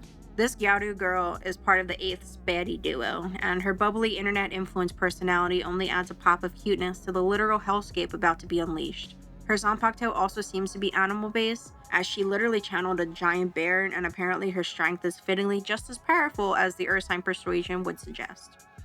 Super excited for both of these new additions to the Soul Society, but for now they both have not enough screen time. And with that, that is the end of the Bleach Character Tier List. From 2021 through the trials and tribulations all the way to now in 2025, I want to thank you guys so much. I wouldn't be able to be here without you. I already passed 420 subscribers, which, blaze it. But special thanks goes out to the people that were there from the very beginning, including friends and mods now that I made from the tier list, specifically Kyle and Blue. And thank you, Sentient Box, for literally helping me with the character analyses from all the way in 2021 to now in 2025 when I'm scrambling to pick up the pieces. This has been a wild run, and I hope it's just the start. During writing for the final bout of characters, Sentient and I also lost Sigma, our bearded dragon. Feel like it's only fitting to put that on the channel somewhere because this little girl who we originally got, not knowing she was a girl and naming her after a video game character, Sigma from the Zero Escape series, has been in our lives for almost 9 years, and she just went to sleep and she never woke up. Through all of me and the whirlwind that I caused when I breezed through, I want to thank Sentient, my friends and mods, and Sigma. You guys are the best. Remember to like, leave a comment, and subscribe. It helps out a lot. And I hope to see you guys in the future. Until then, I hope you all have a good night, get some sleep, and wake up well rested tomorrow. See ya!